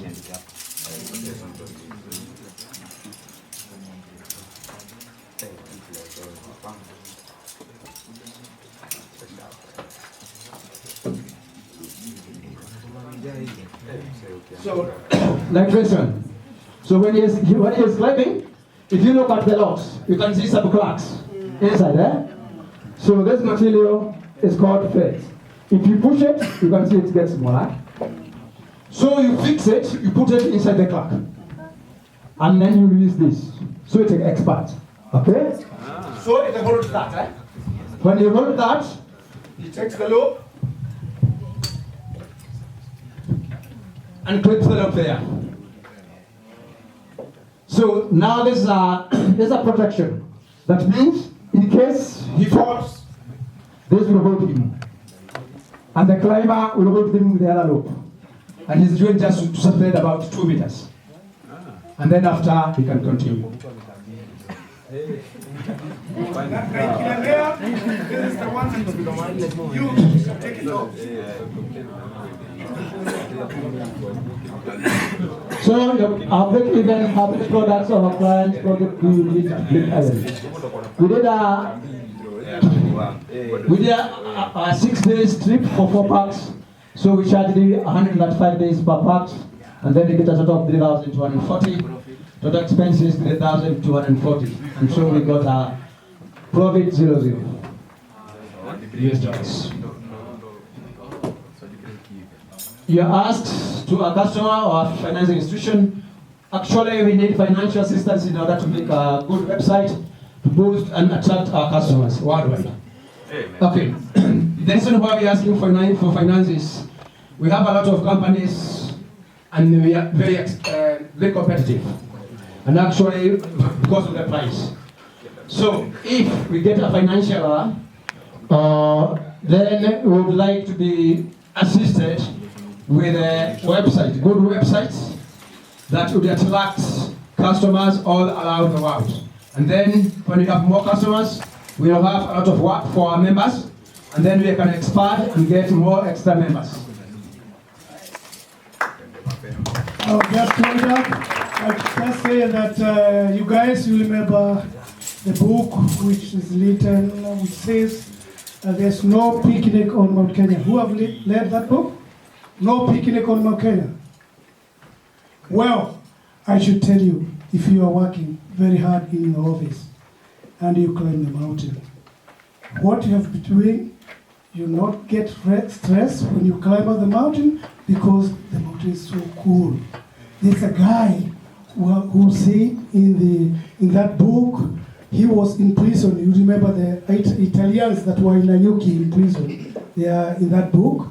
And when they ran away from the prison, because they could see the top of Mount Kenya, the snow, they went there, and a guy known as Aldo, he said that he was free when he was on top. He said, wow, freedom, freedom. He could chat a lot, but he was able to make it to the top of the mountain. So you guys try climbing the mountain to stop stresses that you have.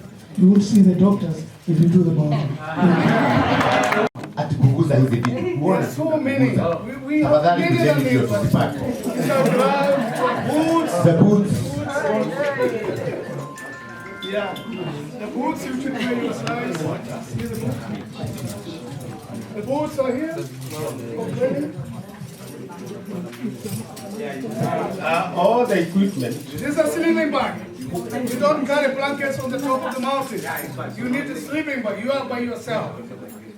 If you are female or male, no problem. You are with your own. Very good. This is a djembe for the ice. It is called the ice axe. All right, let's give a big hand to who is staying up here to answer questions? Yeah. All right, thank you guys so much. All right. So what feedback do you have for this group? Any questions, any Okay. All right, so my question is, so first of all, I want to appreciate the presentation. It's quite informative. Now, personally, I do mountain climbing every April, each and every April. I'm up on the mountain. And my question is, so you've shown us the pricing that you have about, in US dollars, that goes for non-residents. Yeah, for non-residents. So for residents and for citizens and for groups, I would have appreciated if I saw, probably a different pricing model for residents and also for groups and also for citizens. Okay, for residents and citizens, the price is the same. We should be $80 per person per day. That's equivalent to like 10,000 shillings per day, all inclusive. But when the number is big, then you can negotiate. Thank you. Okay, and I'm sure once you get the website, all that information will be there. So that's why they did the what? We support them. We get the website. Let me appreciate what you do. It's a very noble thing you are doing. And actually, the primary issue is about your income. How many people are you? And because I think 912,000 being the income is a bit low. Considering how many, the number of you, because sometimes you will do with worker cooperative is not a local or side jobs. It's a real job. Yeah. So I'm supposed to think that I don't know what you do and how you came to that income, but I think it's a bit low. Already with the income, this income is to sustain the office, the clerk, and the other things. But the members are already paid because they worked.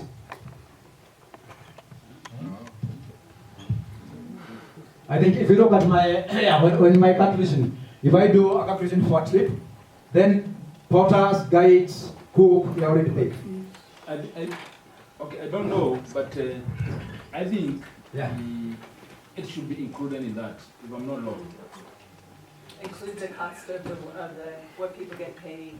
Because actually, The salaries. Yeah, there's salaries. I put on the with the program. Everything. Okay. One notice. Okay, thank you for that. Let's get another one here.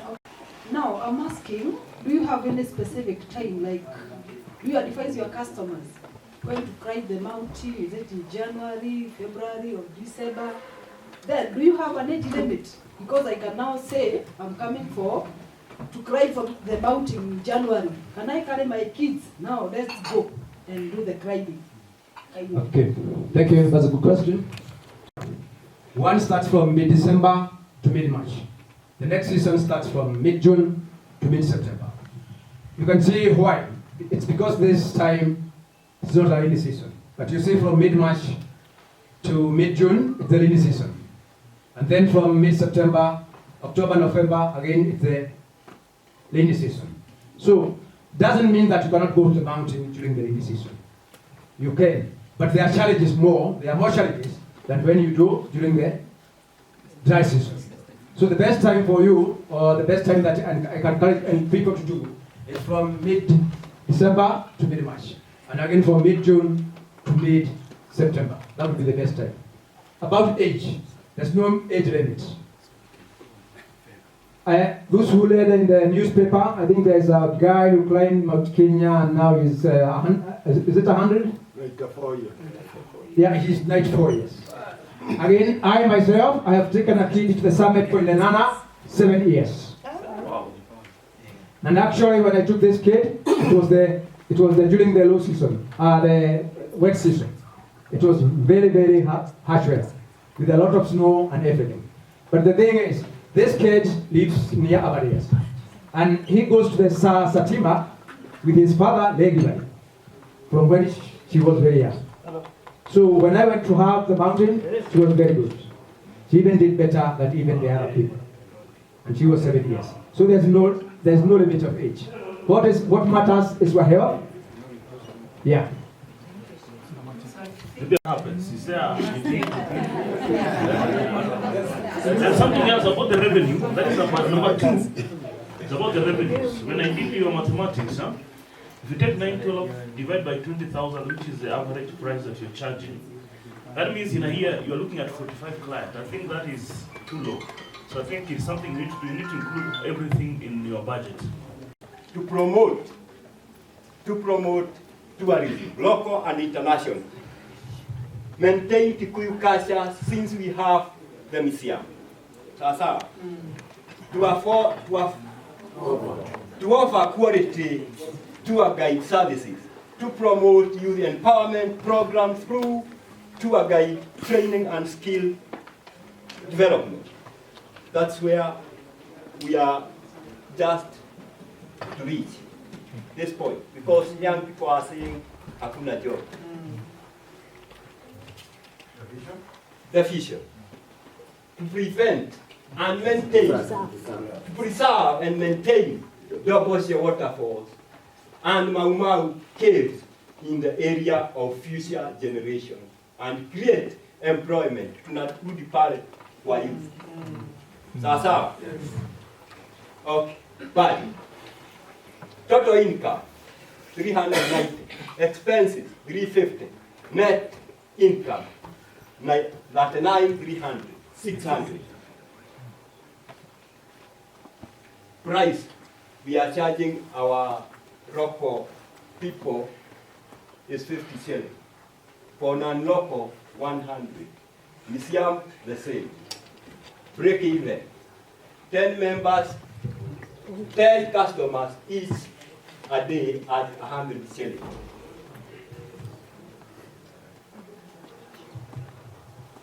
Custom.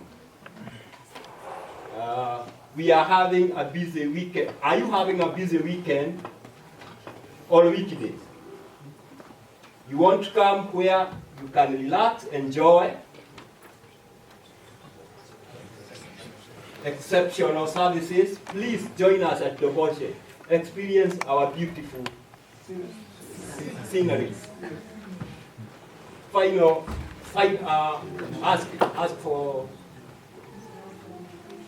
financial institution like Rebecca.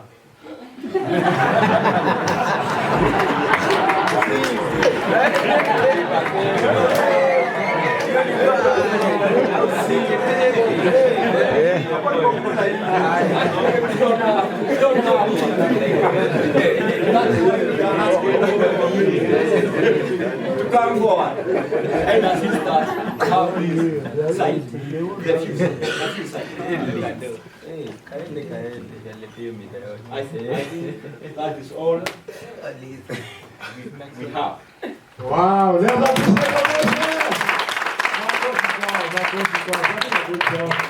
now, I think we'll open the session now. We open the forum for some interactions, some questions you want to ask them. Mike, you want to start? Hey, Mike, I just want to make a clarification. Unfortunately, we might not provide that loan, but we are happy to support and build capacity within your members to be able to seek for that. A quick one for me. There's a point on the slide on the break even. I think there's a need to further break that down and just make it break down further. The other bit is on the ask of $1 million shillings for the viewpoint. Perhaps you might need also to break that down exactly. What are you looking for? And when you ask about so I think that's it. Let me allow the rest of participants to.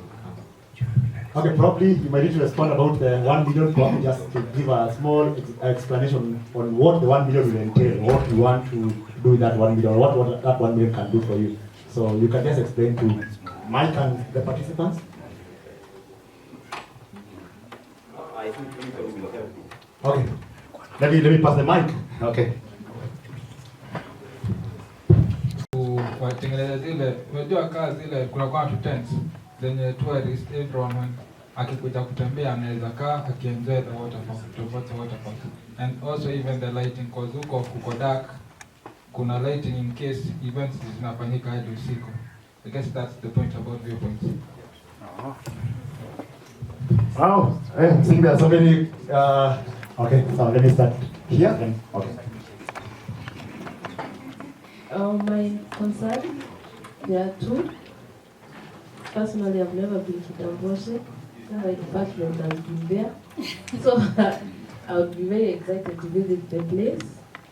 My two concerns are there are no youths in the cooperative. You know, I'm imagining when I visit such a place and there are youths like out there. It's a very exciting place to be. You know, it's not like where you're, you know, yeah, I think you got my point. The other one is, have you partnered maybe with some local hotels where in case there are tourists in those hotels, they are able to be told there's something like that they're able to see? Or also when you have clients, you're able now to give to the hotels for them to benefit and grow the tourism sector here. That is where we are going now. Okay, thank you. I'll take one more because of time. Then I'll finish with just one more. So congratulations to the Bochi. I think it's the youngest group here. The rest we've done pre-cooperative training with them, but for this group we have pushed them for this training. So I'm really impressed by what you've presented today.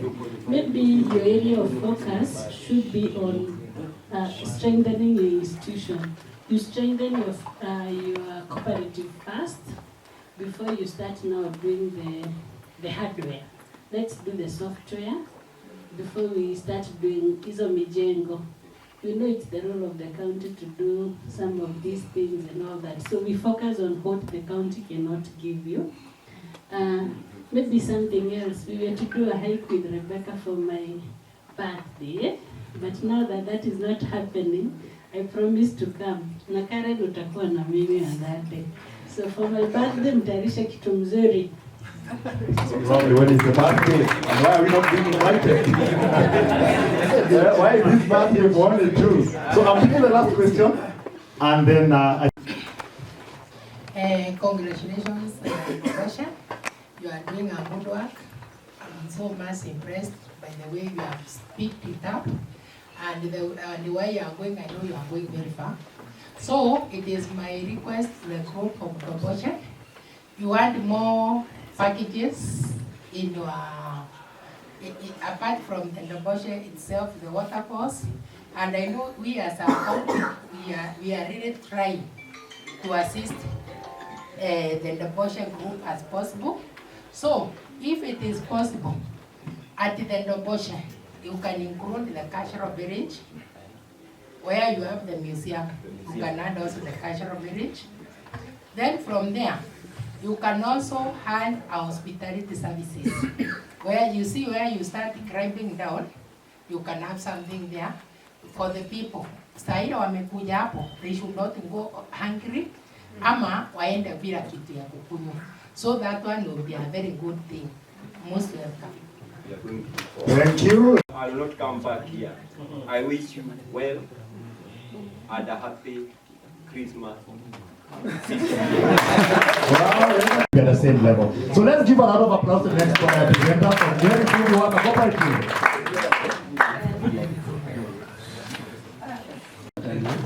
Good afternoon. Okay, Charles Ngwan from Nyeri Food Water Cooperative. We are located at Nyeri Town in the Nyeri District Cooperative Union building in near the former Taifa Sacco building. So you can reach us through the contact displayed.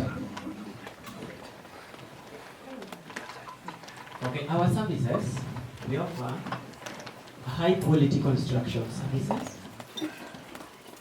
and then we comply with the building codes and ethics. These are provided by the government.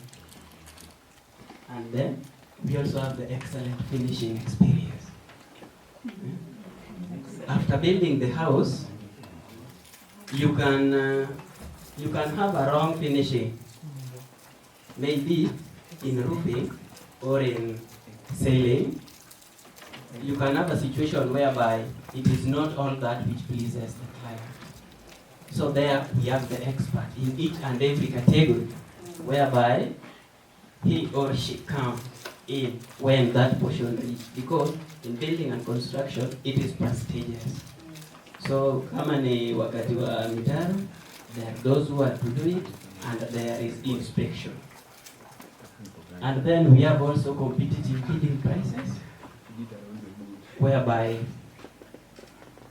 the prices can be done in two phases. The major one is that which the client wants. Since we are serving the client, it is him or her that knows what she or he wants. After listening is when we will do the pricing, and then we have the timely completion of project. If it is stipulated that it takes 6 months or 2 months or 90 days, we try as much as possible, provided the client has the materials needed. And then the objective, to secure more construction opportunities and affordable housing. And then to promote equality among workers and gender balance. We are realizing that the current trending thing is that in a construction site, we will have men and women. But since it involves work, everyone is treated equally. Whereby you don't send the females away and you remain with the men. There must be a representative.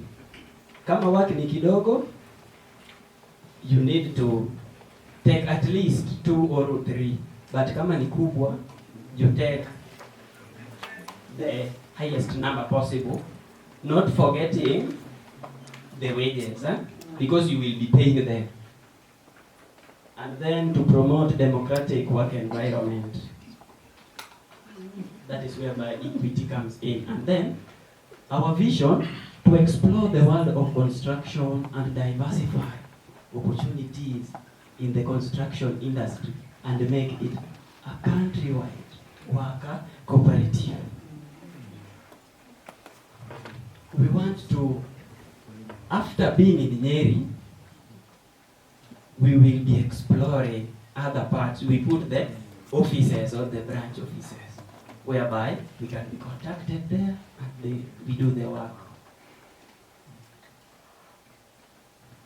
And then income and expenses. So for a construction industry, income and expenses vary with the nature and cost of the project. You cannot have a specific cost because, for an instance, a 3-bedroom can cost 4.5 million and total expenses can be up to 3.8 million. Hence a profit of this one if it is done in 90 days. Meaning that this one can decrease depending on the time taken of the construction. And this one, the expenses will vary according to the market prices of the materials. And then our charges and break-even. So we took just an instance of this one, 4.5 million for a 3-bedroom house. Entrance, dining, kitchen, toilet, bathroom, and bedrooms. There should be an S, so there should be an S. The 3 bedrooms, And then there is no specific break-even point because it all depends on the cost of project, since every project has got its own cost, and which is not standard. Sasa tuseme tumejenga nyumba ya 3 bedroom with 4.5 million this year. When it comes to next year, the reason why we are saying that the prices is not standard, maybe there is a price fluctuation in the market. A cement can cost up to 950 shillings, but currently maybe it is at 800 shillings or 900 shillings. So that is why we say that it is not standard. Oh, sorry. And then prospect to customers request to approach the national government, national and county government for pre-qualifications of tenders for building and construction works, and also the private entities, companies, and individuals. And then we request the members. We request the members to raise more shares to put up a development fund to avoid borrowing from financial institutions. Because if we are financed externally, they can come in control or interference with what we expect. Thank you. Well, round of applause for them. Each other to grow. Thank you for that. Any other? Okay. Then one more. Then we go to the next one. Okay, thank you very much, Nyeri Foundation. Now, Miyamha, I have a question there on the break-even point. You are saying there is no specific break-even point because it all depends on the cost of the project, since every project has got its own cost, which is not standard. Now my question is, najua ile kitu ya kukoroga simiti, mchanga, the mixer. The mixer. That's the question. Now I was asking, there's no plan in you want to like ikwe kama asset yenyu you buy. You get. Now when you buy those assets kama drills, your mixer, stuffs zingine, so mimi naona break even point itakuja wakati hiyo pesa mmetumia kubuy hizo vitu wakati itakuja zero. Sijui kama I'm making any sense. you're getting what I'm saying. Yeah, yeah. So that statement kidogo inani. Let me just put a little thing. Huh? In construction work, you cannot have all the assets needed. But once you've won a tender, you can do subcontraction, whereby you approach a party to do the work.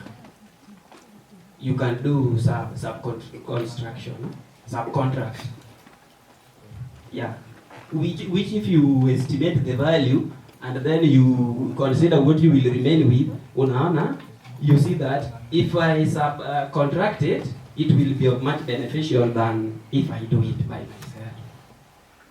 Thank you. The long term. For the long term, because if you find it will be more cheaper having new ones done. Okay, we are going into that. Not for everyone actually. Yeah, but it all depends on how you strategize and the plan. Thank you. As we move to the next presentation, but on that aspect of break-even, it's possible to be able to determine that. And I believe we remember the module on, was it member compensation?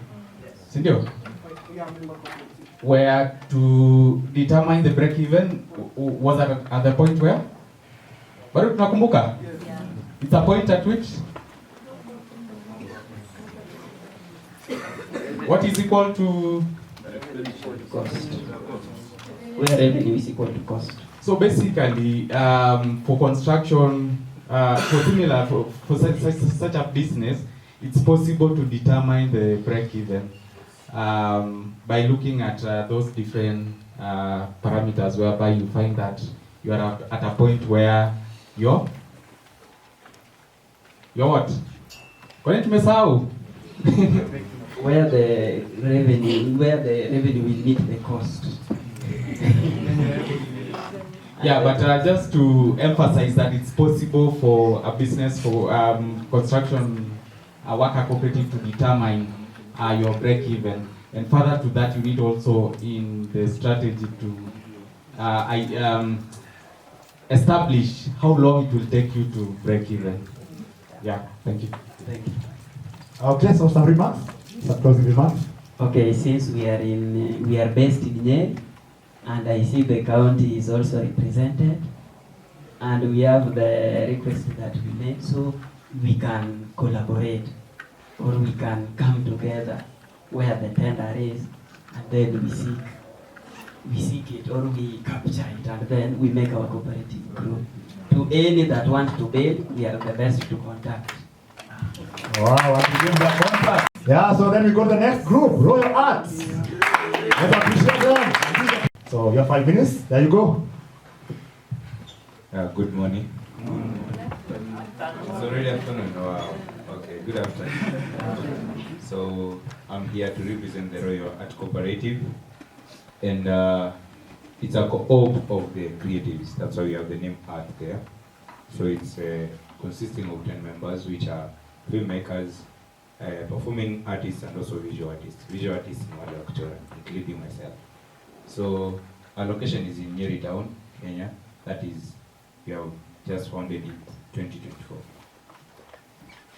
What are we selling? We sell entertainment services, and not for like the Kikapo group. So we do not like preach or go entertaining events, but we do our own events that you turn up and come to be entertained. So our unique value proposition is that we curate high quality entertainment events and that exhibition that give you a relaxing moment away from work. Then reasons for the formation is that the diversity of our talents brought together under one roof gives our clients a unique experience. And our vision is to be the leading creative arts cooperative that employs and sustains its members. So achieving this vision is a vision which is not limited. So the more members we have, the more we grow the creative community. And it can even go global in that we are having a bigger group of the creatives growing as an industry by itself. So our budget, Here our income, which is $23,213 US. The expenses are $12,767 US. And we sell our tickets at only $8 US. So in order to break even, we need to sell that 1,650 tickets at $8 USD to get our expenses catered for, that is to break even. I think I'll invite my friend Alex to elaborate more on the budget in a better understandable way. You have 2 minutes? Yeah, it's okay. Thank you very much. Thank you very much. Let me save my chairman from a lot of math in budget. So I'll be so quick. 2 minutes or 1 minute. So our income is generated by the tickets sold. We approximate 500 people coming to our shows, paying 1,000 each because of the quality performances we have in the art exhibition and all that. So our income per annum will be 23,213 USD. Our expenses, I'll split them very fast. So our expenses, hiring equipment, we do hire equipment. We hire equipment to 2,321 USD. We hire space, 3,714 USD. Pay 3 artists, we are 10. We need 3 artists for a show to be complete, so we hire 3 artists externally. So we pay them 696 USD. Transporting equipment, we have to transport the equipment from where we are hiring to the location where we are doing our art and performances.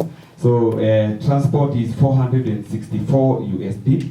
Miscellaneous, anyone who, the artist should drink water, the artist should wear very nice, they should have good costumes, they should be painted, because that's our culture.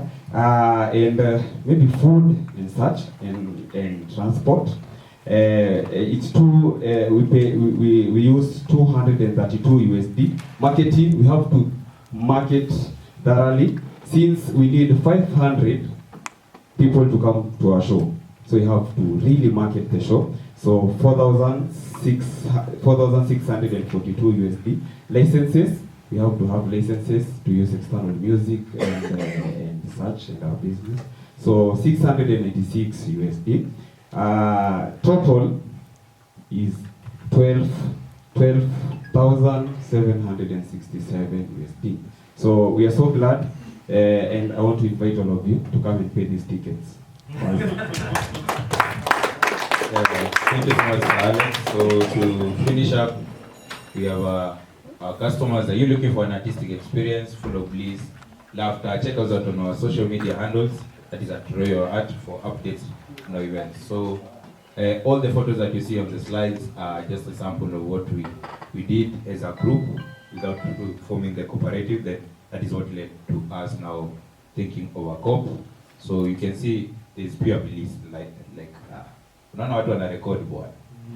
So yeah, and remember, too much work without Royal Art makes Chaka done boy. Thank you. Collaborate. So thank you very much, my boss, Mr. President.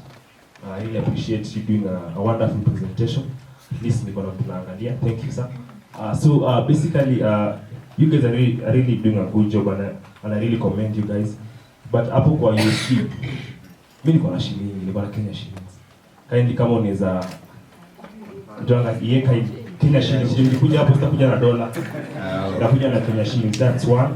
1,000 Kenya shillings tuko sawa. 1,000. 03. Sawa. So nikikuja na timu yangu, lakini kuna discounts. Thank you. Okay, so his concern was about the USD. So they're saying that in Kenya you use Kenyan shillings, so they were like, those figures. Oh, now what is those 12,767 USD? 1,000. Yeah, so a ticket is only 1,000, so you can plan that. Thank you. Okay, mine is one, I appreciate the presentation. 2 is I'm going to probably pose a challenge that you could maybe think about. There are so many TV stations in Kenya today. Yeah. And from what you said, you have filmmakers. Yeah. So like personally, I said earlier I do graphics and design, Yeah. and I'm also into production. Yeah. And one of the things that has boosted me in that is collaborating with TV stations. Yeah. And I do TV directing for about 2 shows that are airing on national television today. So I think you could also look into that as an avenue because they pay very well, and the only thing they don't have is they don't have equipment. So if you have your own equipment, they could actually give you to do a show. You record the show, you do the post-production, and then them is just to air. And you're going to be owning the license, and that pays very well. Thank you. Do you have another member? Looks like you should be your member. Yes, some good ideas. My concern is on your entertainment. Specifically, what do you do on entertainment? Spoken word? What else do you do among spoken word? We do spoken word. That is just being taken through artworks which are curated for that specific exhibition. Then you have the filmmakers, so there are events that we do screening. That is a screening for a movie or their film. And we also have now 3 external artists, so we have like Abandon, whatever our crowd really recommends from our feedback. Yeah. So, and who are your target customers? So the youth, the children, the old, what kuna group ile mna target? We don't target the kids because of the nature of our events. Yeah. So for the kids, we curate exhibitions which are child friendly. That is now with a different, same charges, but with a different theme. So we don't do like combine the ages. So we are focusing on the above 18. That's what we focus on. And thank you for that. By production, it came up because he said that the TV shows really require you to have your own equipment. That reminded me we do have full equipment. So partner with us to help us acquire production materials, sound systems, lighting, and set materials. Just to elaborate to anybody, production materials, we need video cameras, photos, and maybe a laptop for editing and post-production. For the musical, we need basic, like a keyboard, a guitar, and drum sets. And then for the PA system, that is kind of open to everyone, the stage lights. Thank you. Where we are sourcing our revenues, and also we are expensing on this. On financing, I think there is a need for your group also to look at, you're looking at financing, you break it down. If it's production materials, what are the estimated costs? And then also what I've realized also among the other groups is we ask or rather request for financing, but I've not heard about our repayment plan and also our sources of funds to repay that. So I think also that's something to put into consideration. Thank you. Thank you. Okay, your parting shot? Remarks? Okay, as the president of the creative from Royal Art, we are grateful for your time, and we invite you to our events. We actually here in Nyeri. If also the time we might decide to do a mega one in Nairobi, so stay tuned for the updates in our groups. Thank you so much for your time, and yeah, tuko na video mkitaka kuona content after this. We have like a recap for the previous event that we did. Thank you. Wow. Cooperative, because the photo also shows we are construction workers. We were established in 1977. So by our grandparents, 74 actually, but those were our grandparents. Over time, the cooperative became dormant. So we're in the process of reviving the cooperative. Our services, we provide construction services. As I mentioned yesterday, we offer everything construction-based, from design to end. So we have architects, we have civil engineers, we have clerks of works, we have fundis, automokono, plumbers, electricians, the whole works. Our value proposition is, we believe when we offer sustainability, and that is through use of recyclable material. So, mkijenga watu tumia miti, we prefer using scaffolding because we can always reuse it. Knitting can only be used in 2 sites. Scaffolding can be used in around 20 to 40 sites for any given place. Technology integration. I think you've noticed technology is changing, and in construction you're also affected. So kitambo koroga ilikuwa inafanywa na mkono, siku hizi kuna mixers, na kuna ile mixer inakuja na lori ikimix, so and concrete booms. So we also use technology and affordability. Affordability for us is by using materials that are affordable to you, the client. So kuna ule mwenye anaweza tumia machine cut stone, kuna ule anaweza tumia quarry stone, na tunaita kamba moja, it is slightly cheaper.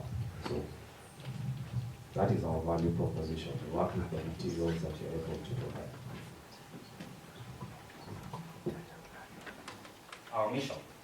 Our mission is to provide gainful employment to the youth and to our worker members, and equitable resource sharing. Now, our mission being to provide gainful employment. We are based in Starehe, Nairobi, and hakuna makazi. So we would love to provide that to our members. And our vision is to be a leading worker cooperative in the construction industry. As you can see in that photo, which is not so clear, there are mixers, there are sketches. Our construction work is at various levels. So when we say we are a holistic company, we mean we offer all that. Apart from clean, we do not clean the site at all. So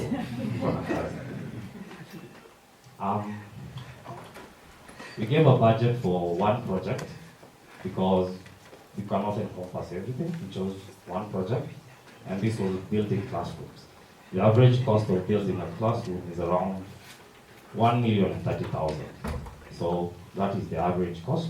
The cost of goods is 2.7 million, and our expenses are around 492,000.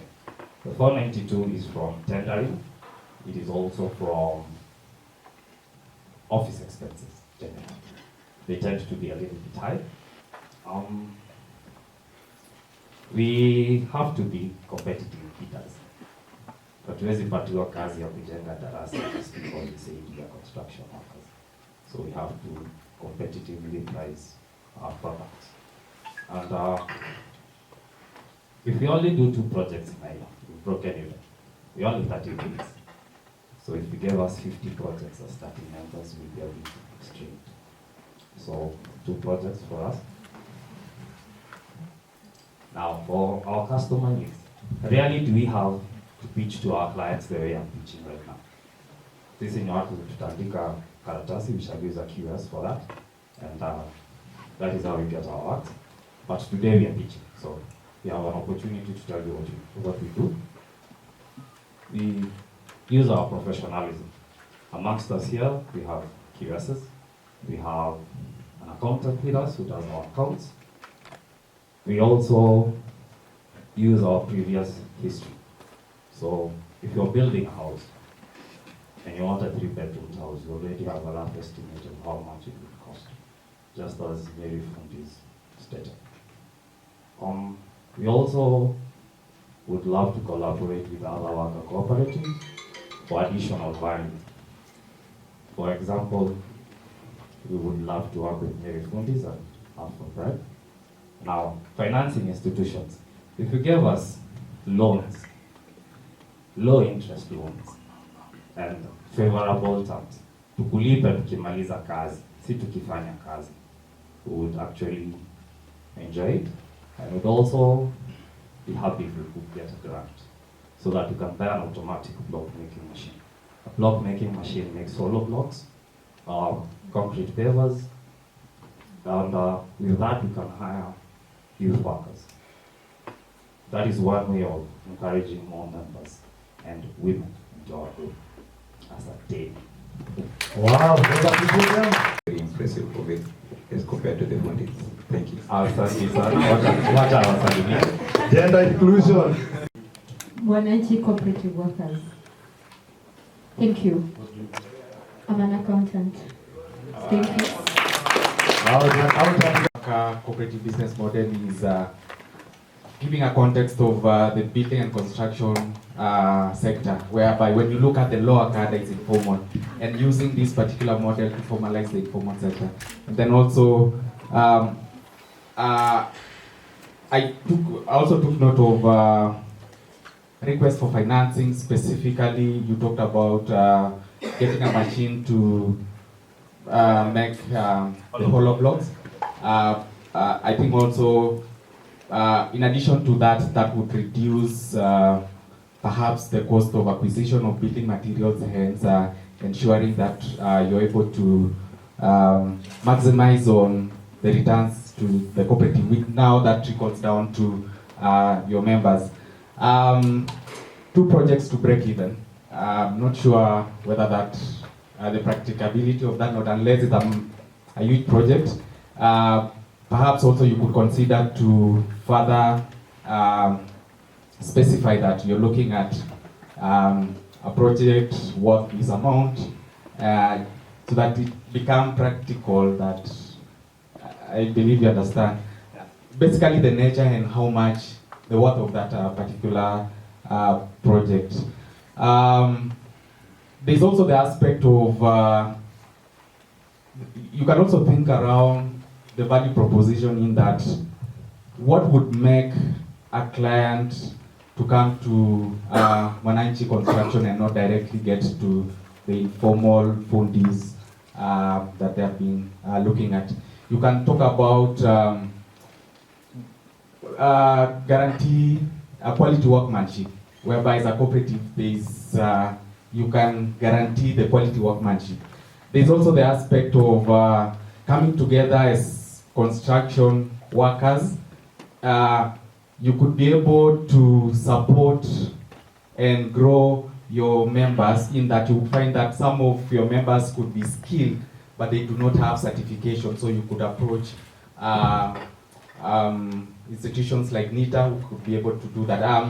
Giving those examples based on one of the worker cooperative we're supporting in Nairobi, that's Funditech, that they've been able to actually support their members to get certification from NITA. And so you can see also that's one of the aspects that benefits your member. Otherwise, I think that was commendable, and yeah, thank you.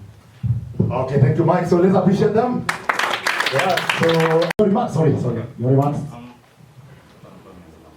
Okay, on certification, most of our members are certified. An electrician has to be certified. Our plumbers are certified, most of them, and the ones who are yet to be certified are currently undergoing through the process. Engineers, due to the nature of construction in the country currently, all our engineers have to be registered with the Engineers Board of Kenya. When we say a budget of 5 million, rarely do we have a construction project of less than 2 million. Okay, so thank you. So appreciate them. A round of applause.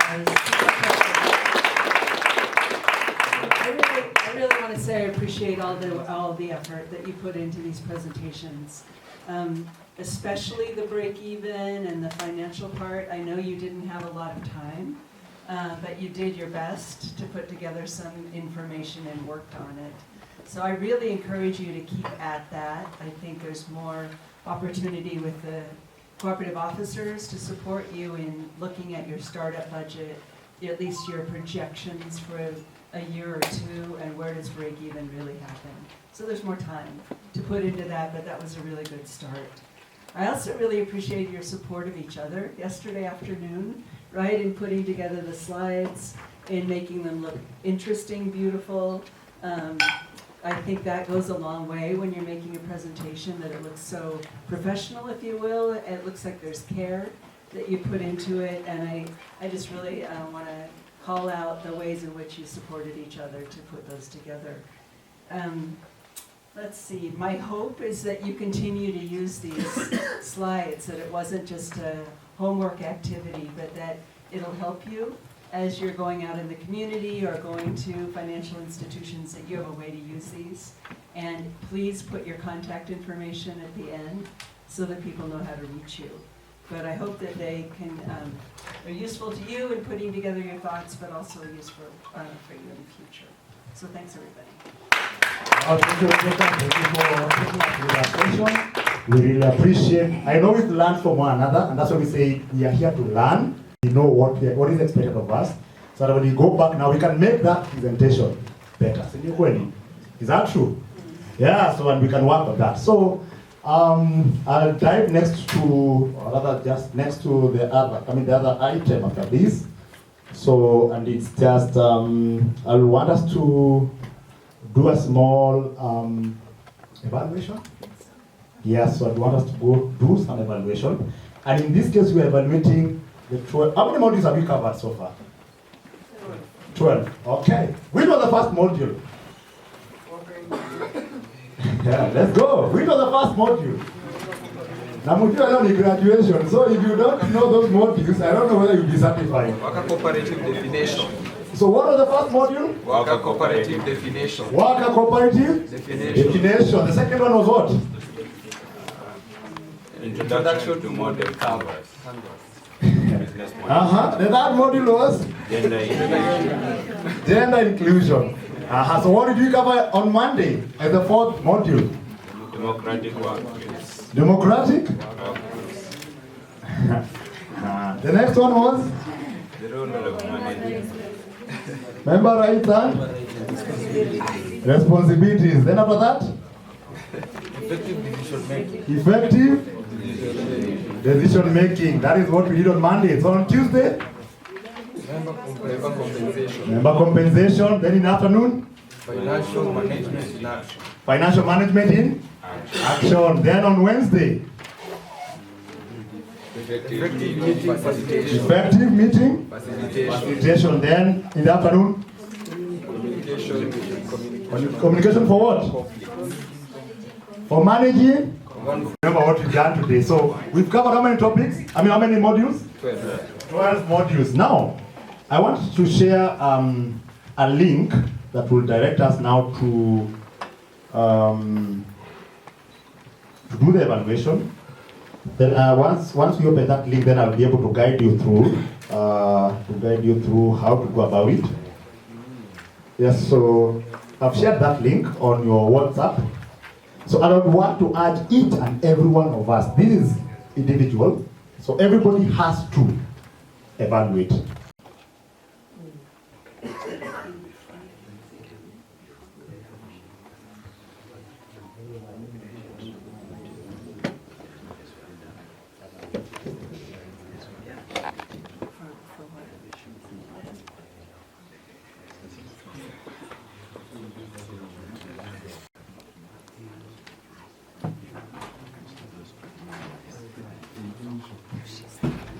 Are we done?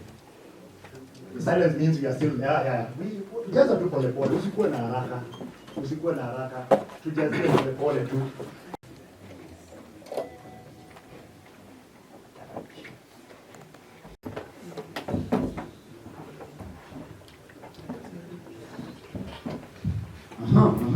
Tunaendelea vizuri? Tunaendelea vizuri eh? Okay. So please ensure that every member in your team has been able to fill up that evaluation form. And once you finish, please click submit. As for this workshop, participants, all protocol observed. Good afternoon. We have come to a very important session of this workshop, of this important program that started last month, Waziri. This started with a 2-day worker cooperative incubator orientation that took place in this place on 17th and 18th of October. After that, participants were given a lot of work to go and engage with, this being an incubation exercise. And thereafter, for this week, from Monday up to today, Friday, 11th, 15th, we have been going through a very intensive exercise of incubation. Waziri, you have seen the quality of the presentations the participants have put forward. Waziri, you have been able to see the great ideas that have been shared. This activity has been facilitated by a number of facilitators. We have our good sister Rebecca, this Rebecca, Dr. Gwei, probably has stepped out. We have had Rita, we had Dr. Gary Nanat, we had Mary Mugwa, and they have interacted with the participants in a very, very intensive manner. Before because I know I constraint for time, before probably I come to invite the director to make few remarks, allow me to invite the People's President. We clap for the People's President.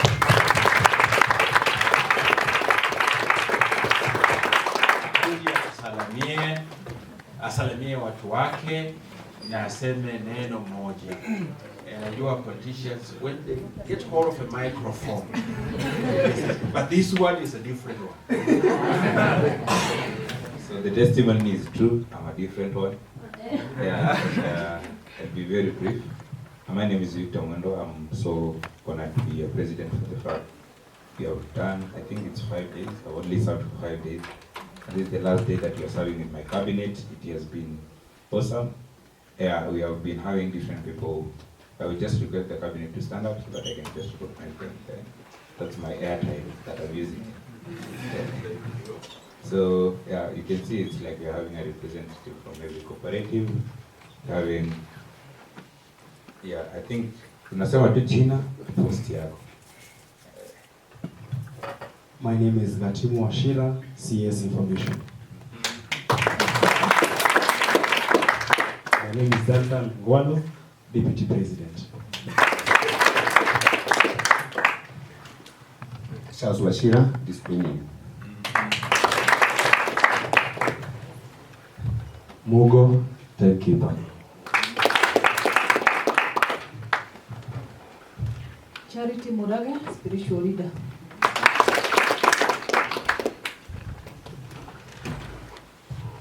I appreciate them as they have their seats. So it's just, yeah, it's to look forward. We have seen you have been given some brochures there, and we're having amazing programs from your university. It's to say thank you to all facilitators, to all county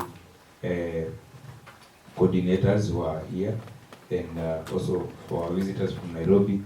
Look forward to inviting you here in town time and time again. Thank you. Thank you so much. The People's President has said the term was only 5 days. I'm sure he'll be asking for an extension. Waziri, this has been possible because of the partnership between the Cooperative University of Kenya, Nyeri County, global communities funding this, and Dawi.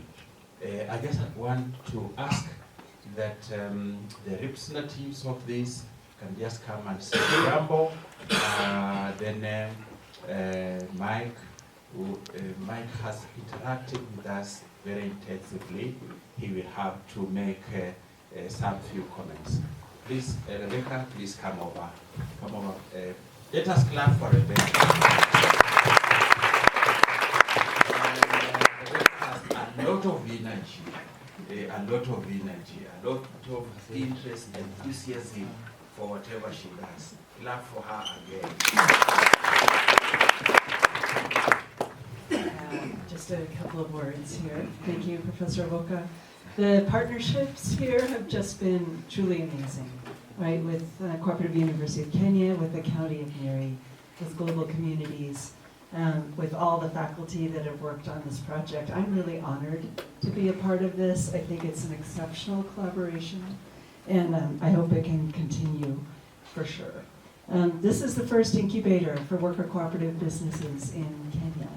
So you are a part of history, right? So thank you.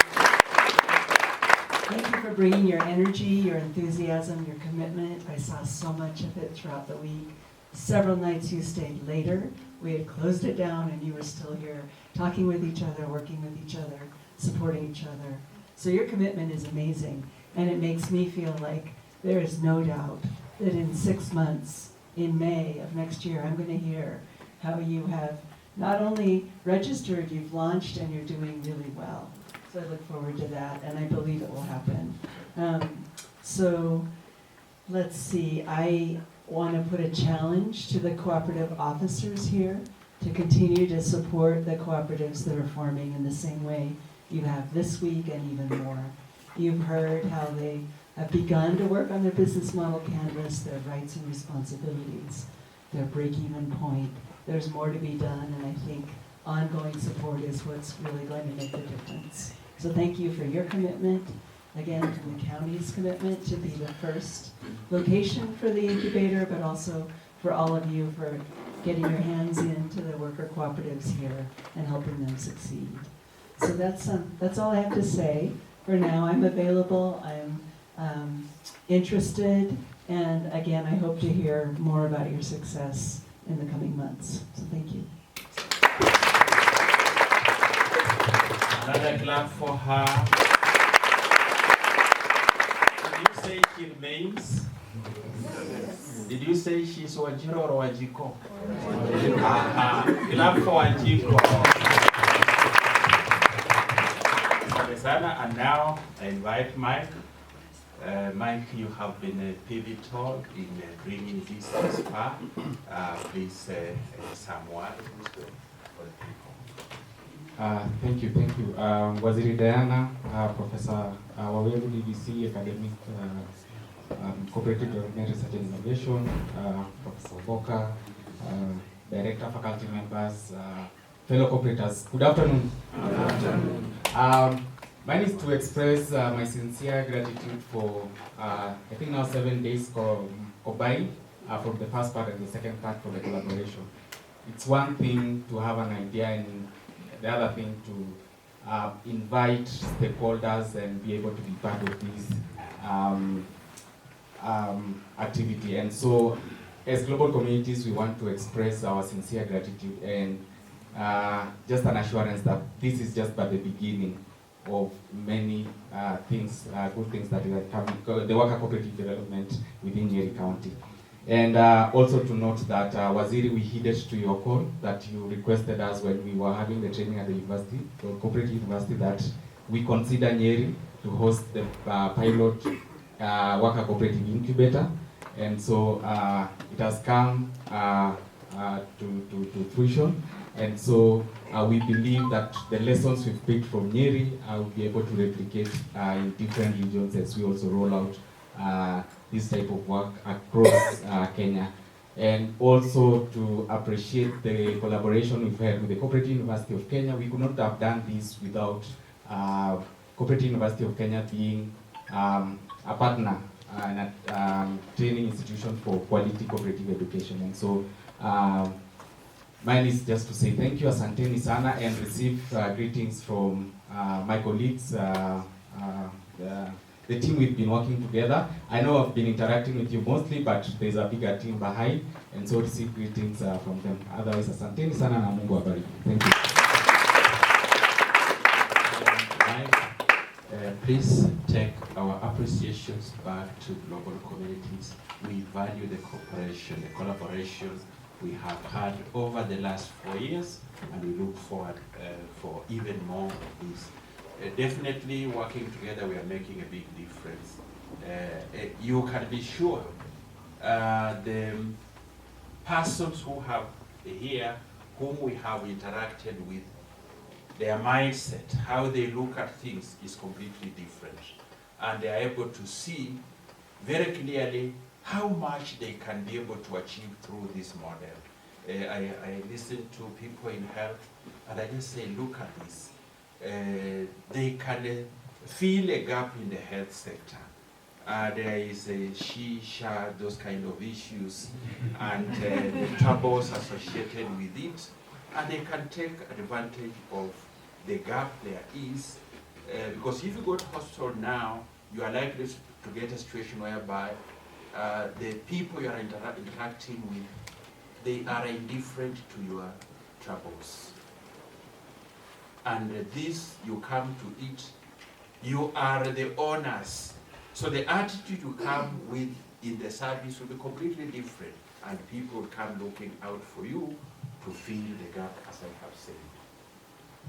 Then the young men in mountain climbing, they have challenged us.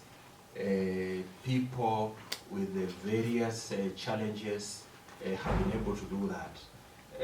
They are young, but they're not very young, you can see, and they are doing that.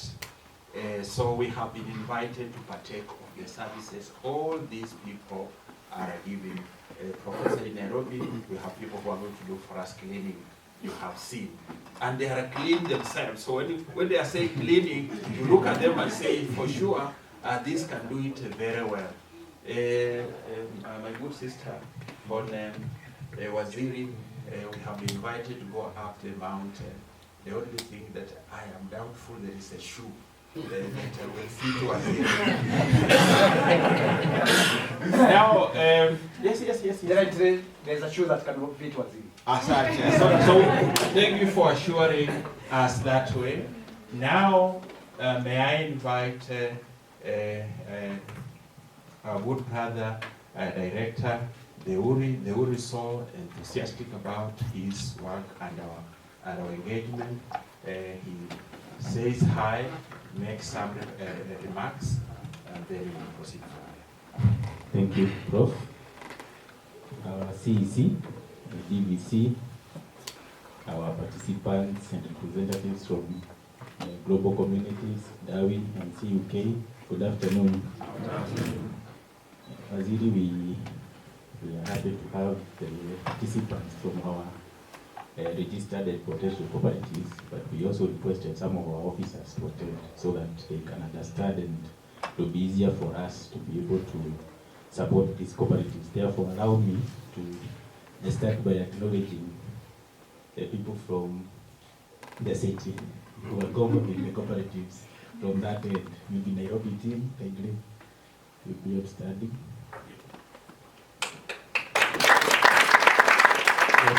The officers, and allow them to say their name. Good afternoon. My name is Peter Deuri. Not related.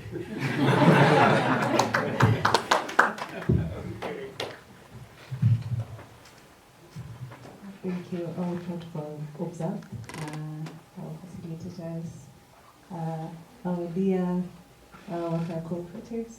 Good afternoon. My name is Mary Wainaina. I am a cooperative officer and a Starehe sub-county in Nairobi. Thank you. Our officers from Nyeri.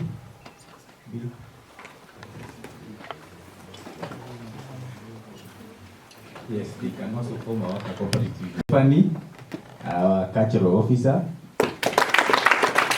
Then we have Monica, who is our officer in charge of Madeira, but I know she's our champion when it comes to worker cooperative.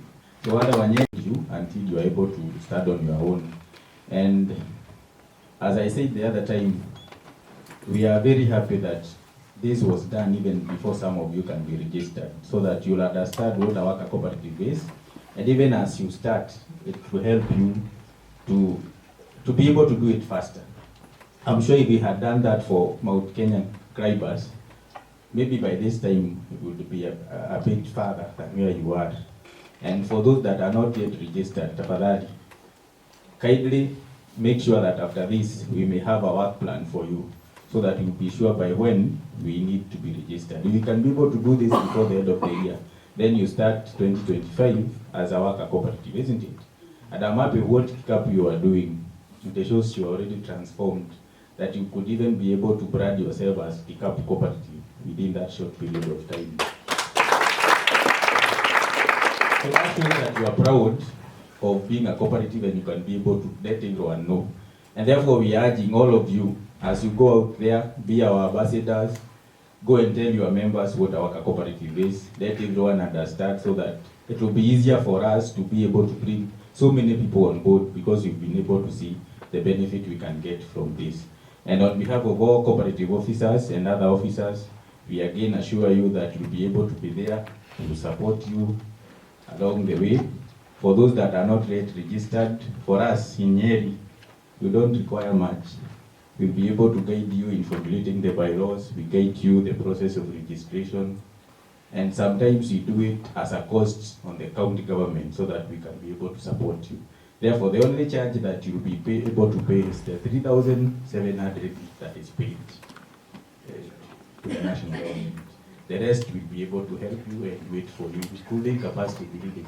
Therefore, msipokuwa registered shida ni nani? Nyetu? Sawa, the ball is on your court. Thank you. Another clap for Peter, the owner of And you mentioned Kikapu for the branding. I think they can give Waziri 5 minutes. You will be surprised how they do their business. Please come and dance for Waziri. Yes, they are wonderful people. They really know how to. And is that for Waziri? Clap for them as they come.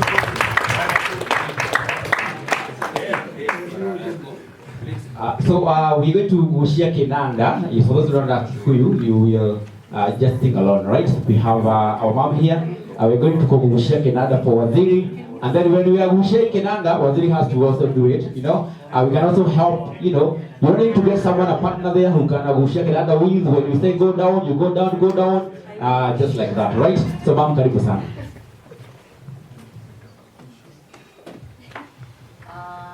Let's start.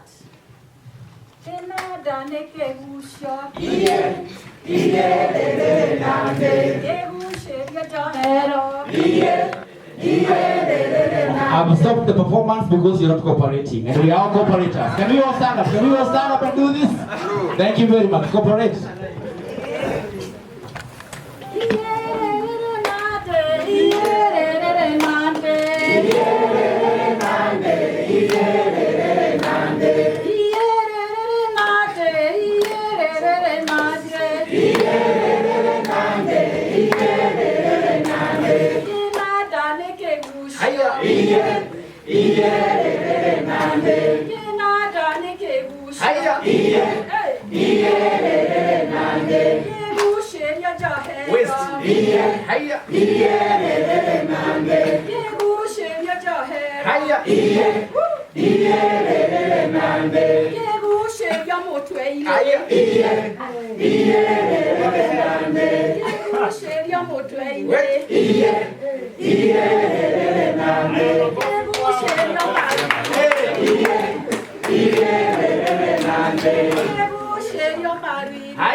Makofi kwao.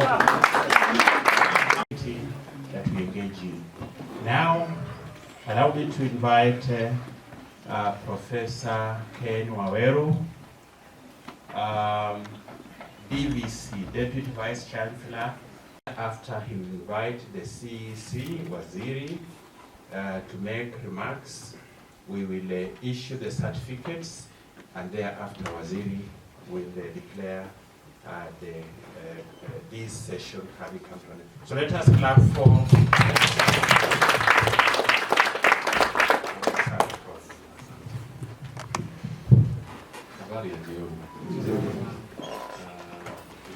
Lead of nation, Waziri Jalal, Professor Mboka, and the team from the Cooperative University, global community, Case, Mike, Rebecca, for organizing this. I think I will just make 2 points, and then invite Waziri to use this. Number one, I am standing in for Professor Isaac Nyamongo. Professor Isaac Nyamongo is the DBC of Academic Research, Academic Development, Research and Innovation. I am the Director of Research and Innovation at the university. We work with Professor Nyamongo, Professor Oboka, who is doing quite some good work with outreach. He heads the directorate of the Institute of Cooperative Development, which is the outreach arm of what we are doing today. Let me begin by appreciating some of us here from Nyeri. We are very grateful for the leadership of Nyeri in terms of cooperative development. They are very passionate. We have walked this journey together for some time now. Waziri, you were at the Cooperative University with your team a while back when you requested for this to be brought here, and we are appreciative that this is where it has been done. You are here again with your team. This is not an experience that we get very often, and he interacts quite a lot with the counties. It is not an experience that we get very often. So my challenge to cooperators here, especially from Nyeri, I'm not discounting Nairobi, but especially from Nyeri, you have a very supportive department of cooperative, and therefore you need to take this with the seriousness it deserves, because they are, as we start working this journey with worker cooperatives, because we have different cooperatives. We know even in agricultural cooperatives officers are here, and we are aware that we have quite big challenges with governments. We want this to be different, because you being the pioneers of worker cooperatives, the road that you pave will determine whether the model grows or it dies. True or false? If our worker cooperatives get embroiled in management wrangles, misappropriation, would anybody looking at you want to get into a cooperative, a worker cooperative? So we have a very big responsibility, not only to ourselves, but also the country, to ensure that this model grows. Sino kweli? Kwa hivyo, as we go back, let us be different. And the fact that you have partners that are willing to work with you, it is important that we take advantage of that opportunity that is provided to us, and we demonstrate difference from the challenges that other types of cooperatives have faced. I want to conclude by thanking the wonderful collaboration that has made this possible. The collaboration between the Nyeri County government and Waziri, global communities and democracy at work. This is a wonderful cooperation that will not only ensure that these kind of cooperatives take root in this region, but to the rest of other regions. So thank you very much for that. I now want to take this opportunity to welcome Waziri Kendi to make her remarks and close the workshop. So we appreciate Waziri.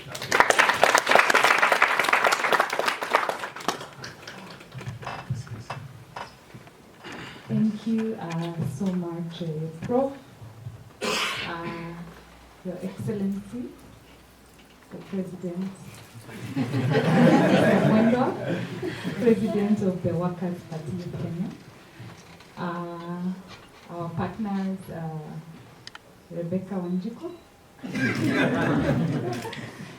our technical support partners, the Cooperative University of Kenya, the county government of Nairobi, our county government of Nyeri, all cooperators in the house. Good afternoon.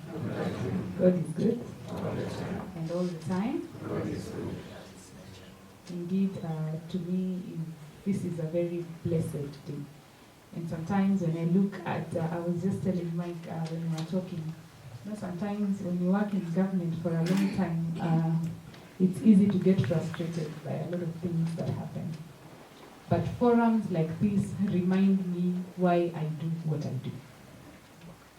And it is in these initiatives that we've dreamt about, that we've applied ourselves to bring to fruition and seeing them here, a mix of the young, the Gen Zs, the millennials like myself, the others, what are we calling them? The ones ahead of us? Boom. No. Gen X. Gen X. Boomers, I don't think they're here. But yeah, Gen X and so on. All of us together learning this new thing. And mine is just to bring first the regards of His Excellency, now of Nyeri County, Dr. Mutai Kahiga, Mwalimu. I'm here with my team, and I would really like to thank the team from my department, the Department of Trade, Tourism, Culture, and Cooperative Development. I think you have seen our commitment to this means that my entire ministry is represented here. So I have an officer from culture, I have an officer from tourism, I have officers from cooperative, and I have officers from trade. And Prof, this really is my commitment to making this worker cooperative model work. And I'm not just making it work so that it might be in some book somewhere that we made the worker cooperative movement work. I see it as a solution, or an attempt or half a solution toward the agency problem. You know, those of us who did business studies, we did the agency problem. And the agency problem is the problem we even have in government, whereby I'm acting as your agent, but I'm not acting in the best interest of you. Right? So, because I'm acting as a representative of Nyeri County people, I'm not acting for the government, I'm acting for the people. But is what I do really in the interest of the people? So hiyo ndio shida tuko nayo sasa Kenya. Sasa tuko na serikali inafanya mambo yake, lakini sijui kama ni ya watu. Mimi sijui, nyinyi ndio mnajua tunafanyia. So I see it as a solution to the agency problem because one, there's closer oversight of what is happening in your organization. So obviously, Monica knows more of what is happening in the county government of Nyeri than anyone, than most people who are just out there, than Mike, for example, or Professor Awin.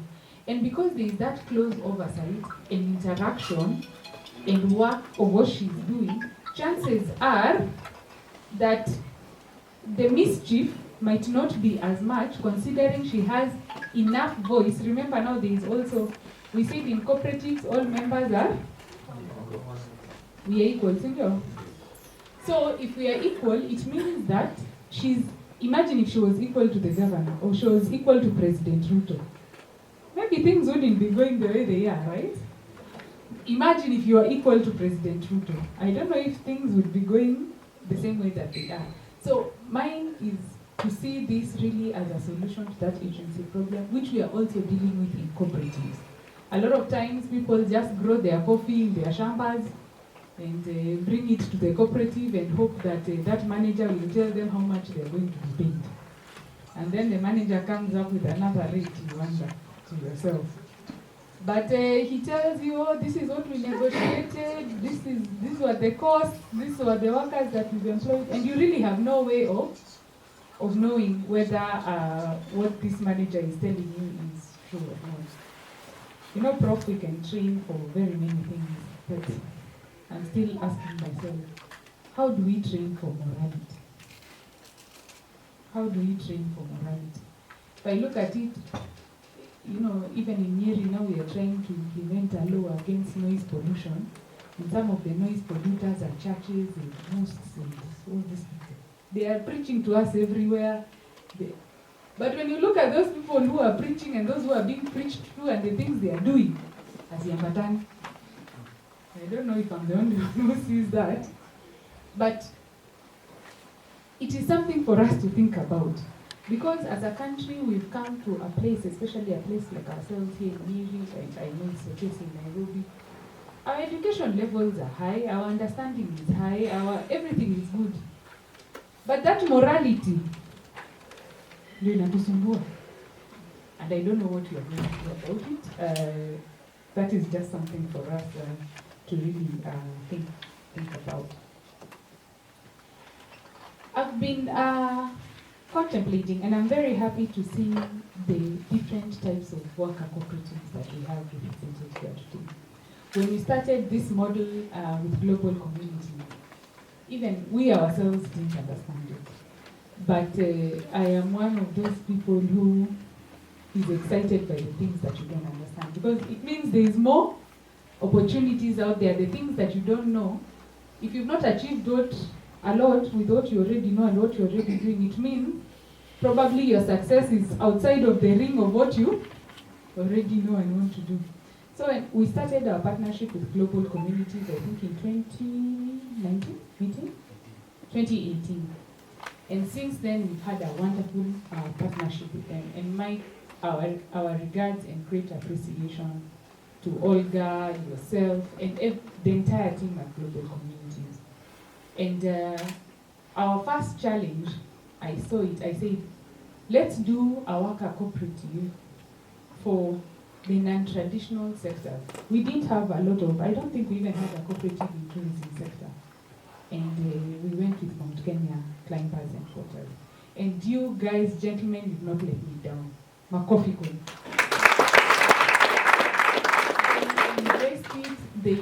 They were willing to learn. We took them for training, which the county government of Nyeri paid for at Kimathi University. It was very well attended. In fact, I think when the governor came, they told the governor that they would want more of that training. They embraced it. They have stayed together throughout all these years. And you know, we are told a lot of organizations fail within the first 1-2 years. Tupesa tu tukianza kuingia shetani na yeye anakuja na hizo tupesa. Alafu the things apparatika falls apart. So Mount Kenya, very well done, and we are looking up to you to be the mentors for the worker cooperative model in Kenya. You know, and the others who are here, who've been with us in other forums, you know, we speak very highly about you. Because you have really done us proud. And I would hope that in the future, when people are thinking of all these, especially the climbing enthusiasts, they are thinking of all these places to go. You as a group will be on the map. And it's not just you now. They will say there was the founding father of Kenya. There will be the founding father of Mount Kenya Cooperative. And this will be in 2080. I mean, the other day we were at a cooperative that was celebrating 50 years. We started in 2018, when we did 50 years. So it is possible, and this is the basis, the foundation that we want to set for all the cooperatives that are represented here. You've done well, you've done a lot of the basics. I look forward to us now scaling you to being, I see you already now have even, you take people up the mountain, but you also have equipment that people can rent. I hope that you will even move to a point, and Professor Oboka, we had this conversation with you. Yesterday I met the Vice Chancellor, who was also here, of Cooperative University of Kenya, who's also an enthusiast, in fact, of climbing mountains and others. And we have committed to try to do a proposal with you to develop accommodation facilities going up Mount Kenya. So that if I'm going to climb Mount Kenya for 4 days, I don't necessarily need to live like a wild animal, you know? There are people who are willing to pay good price to have a comfortable experience. Kuna wale they want to challenge themselves to the wildest experience there is. But the money is in those who are seeking luxury. Wale mwenye me, I want to climb one day, and then I go to a nice place, there's a nice fireplace, there's a nice hot shower there, I can sit, listen to my music, you know. That is where the money is. Money is in luxury. So we want to work with you to see if we are able to look for funding to develop these facilities. Of course, the greater work will have to be done by yourselves. We are here, we have had that conversation with CUK. We will be coming to you to try and tailor it. We don't even know where the money is going to come from. But for now, our commitment is to put you have to have the proposal together. We go, we get the approval from the ministry, because that's their mountain, and then we develop. But I would hope that in the next year or so, hata kama tutaanza na kitu ndogo, we get it done. And that is the future that we see for you, so that you'll be the ones even who are owning facilities. So when you're very old, even you can't climb, there's still some money, revenue, dividends you're getting from the investments of the cooperative society. I'm also excited to hear.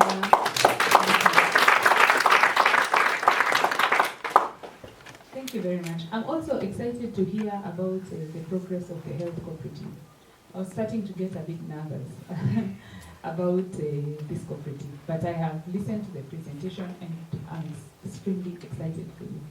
In fact, when we were starting and trying to think around it, I had thought of it as a health cooperative by health workers for health workers. But now you've even made it broader, which I think is even better. I have looked at, just when you were presenting, I remember asking Professor Mboka, theory, and I was asking, do these guys have the money to set up this thing? You know? And he said it's something that you're working on. But you are in a very special place because doctors ordinarily are not very good business people. They are social people. You know, you are just more concerned mgonjwa apone, this disease is controlled. But you'll see a doctor doing very well there in Aga Khan, and then when they go to start their own clinic, it doesn't succeed because they don't follow the money. They don't even know hizi invoices zilienda aje, KRA ililipwa aje, kanjo ililipwa vipi, which presents an opportunity for you because these are people who are high income earners ordinarily. So as you're trying to raise your capital, probably as you organize and finish, you can look for those doctors who are looking for something to invest in because they have the money to invest, and then they work with us at the county, referral hospital, whatever, and then maybe they can come be consultants at your clinic, they work with you, you guys hire, so you are you're owned by them, you provide sometimes services to them, and they are members of your cooperative, because I've seen here you said 20 million, 25 million maybe to invest.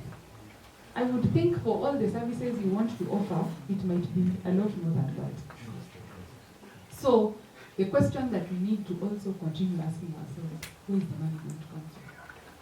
Because as we do the business models and everything, I think we now need to also ask ourselves, how do we fund? How do we present ourselves as investor ready? How, if I said I want to invest in your cooperative today, can you tell me if I gave you 20 million, how much shareholding I will have and how I will recover my 20 million? You know, so I think now we need, and that's why you're here at the university to help us think through the numbers.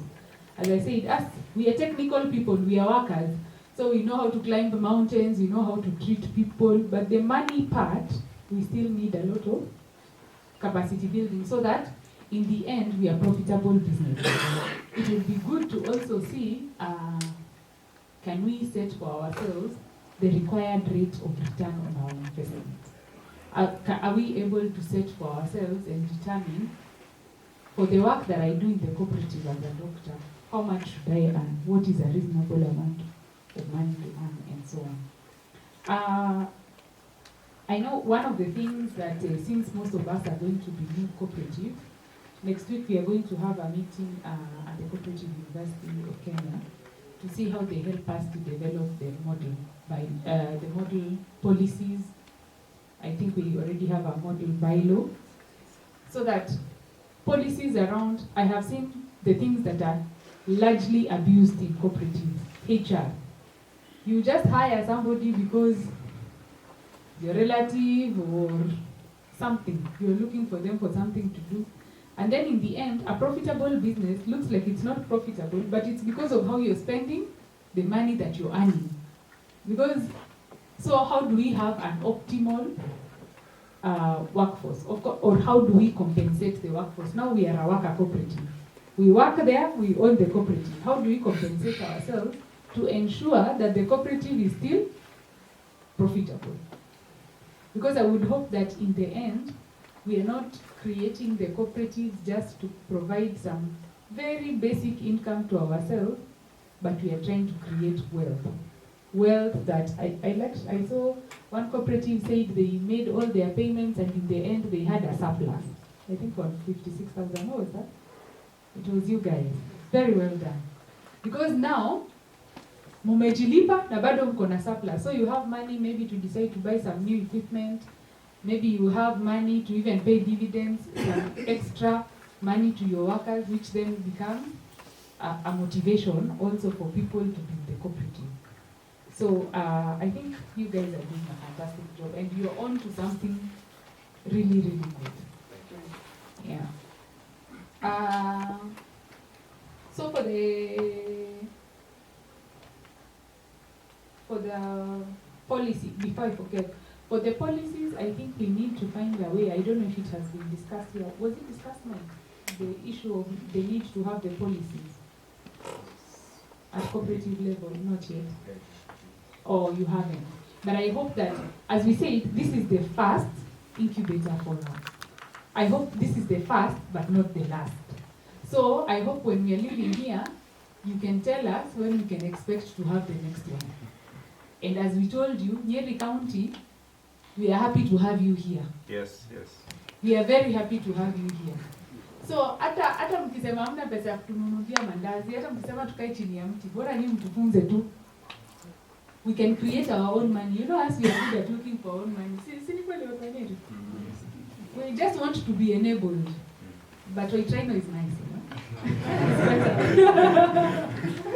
Oitraino is better. But I hope that going back or filing your back to office report, you have seen the enthusiasm. You've seen the commitment. You have seen, I think even the, please, when you do it, this team from Nairobi, we've adopted you. Yeah, we've adopted you. So when you hear there's a forum in Nyeri, just know you're part of it. You'll be Nairobi Nyeri branch. Nairobi Nyeri branch. So we hope we'll get an opportunity to give them, because it is so much easier to get it right in the beginning than to start correcting the mess we've created along the way and often out of ignorance.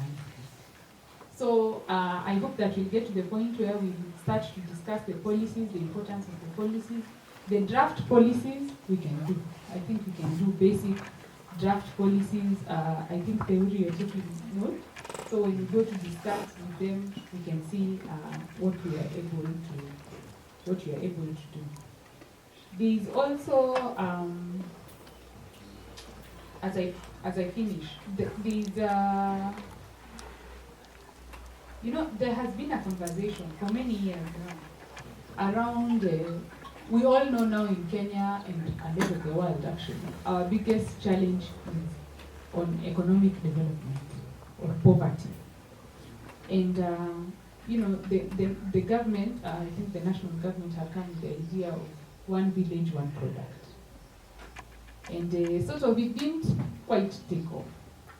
But I see this worker cooperative model even more sustainable and with better prospects for success than just something that is informally there in the village or informally there in the world. And I think so because, you see, the worker cooperative model provides room for formalization. So that you don't create things, we've seen things that are created, but the ownership is not clear. Not even created. I think sometimes we have a problem with clarity. Hata kwenu, labda shamba yenu, nyinyi wazee, watoto wako hawajui kama huyu mzee hayuko hapo, yuko wangu, nitaishi wapi? And you know, those are sensitive things we don't like to discuss, but that is how life is. The truth is that people don't live forever. I will not certainly live forever. I think I even told you mine. The reason that I believe so much in community-led development is because I know I won't be a CEC in Nyeri forever. I know that. And I know I will not be alive forever. I even don't know how long I will be alive for. And that is the reality for all of us. So, if we really do care about our nation, if we really do care about our communities, we need to plan for the next 50 years, but also plan for the next 50 years with the mind of I might not be there tomorrow. And those are the societies that go the farthest. You're planning, because if you plan for, we need to plan that to know this organization is not really about me as Kenya's leading. And you see, my officers have been here all week, and they've been leading this process. They've put together the groups. I've seen even the newcomers like Ndoboche. Where are they? The Ndoboche group. Thank you so much, sir, for coming. They are here. So as we are planning for the future and prosperity of our cooperatives, we need to think beyond ourselves. And policies, and these are the things that really lead us to think through these things. And I think that really is it for me. To our partners, thank you very much for coming together. We have seen a lot of fragmented effort. This organization doing this other organization trying to do that. So for global communities, Democracy at Work Institute, CUK, ourselves coming together, pulling together our resources and our capabilities to deliver to our communities, I think that really is the future. And Mr. President, I don't think this is your last term. In fact, if I was to be allowed by the convener, I would say, why don't you form a group of all of you? Then you keep sharing your ideas, you keep motivating each other, you keep figuring out nyinyi mumefika wapi. You know, and over time you're able to do not, the Bible says, do not despise the days of humble beginnings. You can start by deciding for yourself, mimi kama natafuta kitu ya kufanya holiday ama mtu ameniambia I recommend a tourist place, I will recommend Nyeri. You decide that. You decide, you mountain climbers, these young fellows here from Alpine. Alpha Prime. Take them up Mount Kenya, we see them up there. You know, because it is in coming together and learning together and staying together that we go far. So for that, I'm very grateful. The conveners, we are waiting for you to tell us when our next class shall be. You have heard from our director, Deuri, those of us who are from Nyeri County. We are ready to register you. We are ready to mentor you. We are ready to lead you. And we are ready to help you to market, to get to market. Gatoho and your team, thank you for coming. It is so wonderful to see. These guys, by the way, Prof, they've done a lot in Mokorini. And Gatoho ni mtu amejitolea to community service. Siku zingine naona anafanyia sijui washosho Valentine's Day. Nawaona huko amevalisha wavukana washosho red, wamebeba red roses, anawakumbusha amewaekea dance. You know? Your community is blessed to have you. And we are happy that you're part of us. We look forward to that group growing bigger. And it is good that you will see in Nyeri, the worker cooperative model is everywhere. We have in Kieni, we have the climbers group from Kieni, we have those from Mokoroine, we have Ndoboche from Madeira, we have Fundi, the Fundis are from Nyeri here, The healthcare workers now are going to be based here. So as you can see, the gospel has reached the entire county. And you can count on our support to push the gospel into each and every village. Thank you very much, and God bless you. Adija, Warimu Juma, Maria, Charles Omoni, now for the only person who knows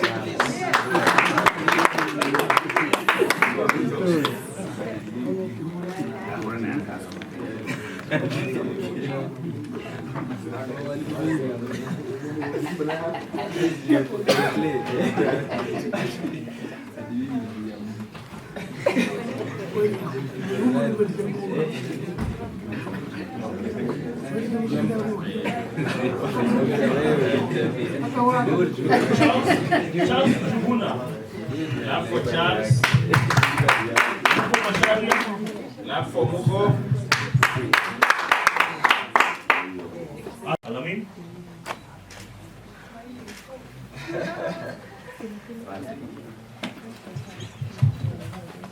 Nashon is here. Okay, starting with Nashon. David Omo. Okay, Maureen Rahab Wanjiru Diranga. Love for Mariel. Hugo Wanda Samson. Samson, love for him. Elias Damina. Love for Elias.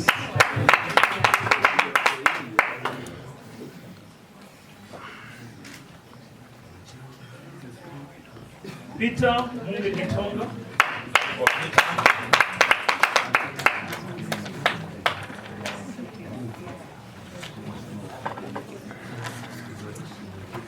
Morina Kwara Okipi. Justus Maina Nderi.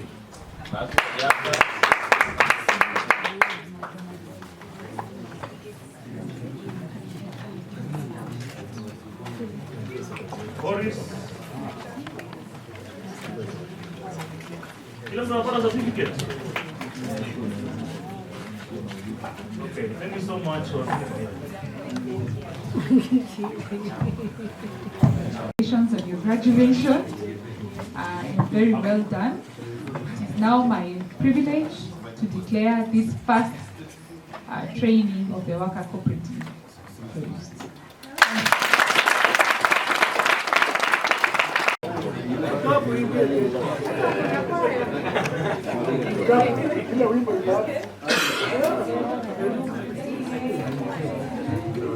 Good afternoon, everyone.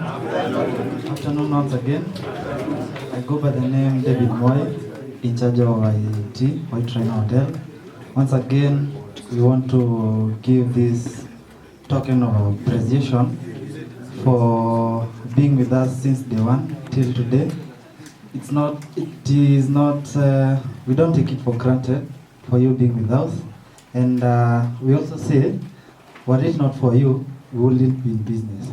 And for that we say thank you very much. Asanteni sana kwa kukuja. Kwa wale ambao tumekuwa nao huku kwa rooms, sijasikia mtu yote amecomplain. For each and everyone, sijasikia mtu yote amekula, hakushiba, ama amekuwa na challenge yoyote. Ama pia kungekuwa na issue yoyote, ni vizuri mtuambie ili pia sisi next time tuweze kurekebisha. For that, I would wish to welcome head chef ili atuambie pia kitu juu yeye ndiye amekuwa in charge wetu kwa kukula. Thank you. Praise God. Amen. Praise God again. Amen. Good afternoon, everyone. Okay, so I go by the name Kenyua. It's a pleasure being with you for a whole week. It's been a smooth running with up and down. I hope we've interacted with some of you. And those who have not interacted with, I think they've been well represented. On our side, it's a pleasure having you. We are so happy. This is just a sign of appreciation for the good work you've given to us. And we hope and we pray you'll keep coming back more and more. Okay, as you go in peace, and I hope to see you back soon. Waziri, doing that. So I also have another person mwenye mmekuwa naye sana, ataweka sema one to one. Good afternoon, everyone. My name is Alan Ditiema, in charge of banqueting. I'm the one who have been with you the whole week. I think this is the second time having you here. If there is any challenge, you have to tell us so that we improve next time. But I'll just say thank you, welcome. Mwende salama na mrudi chini.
We want to cut them small.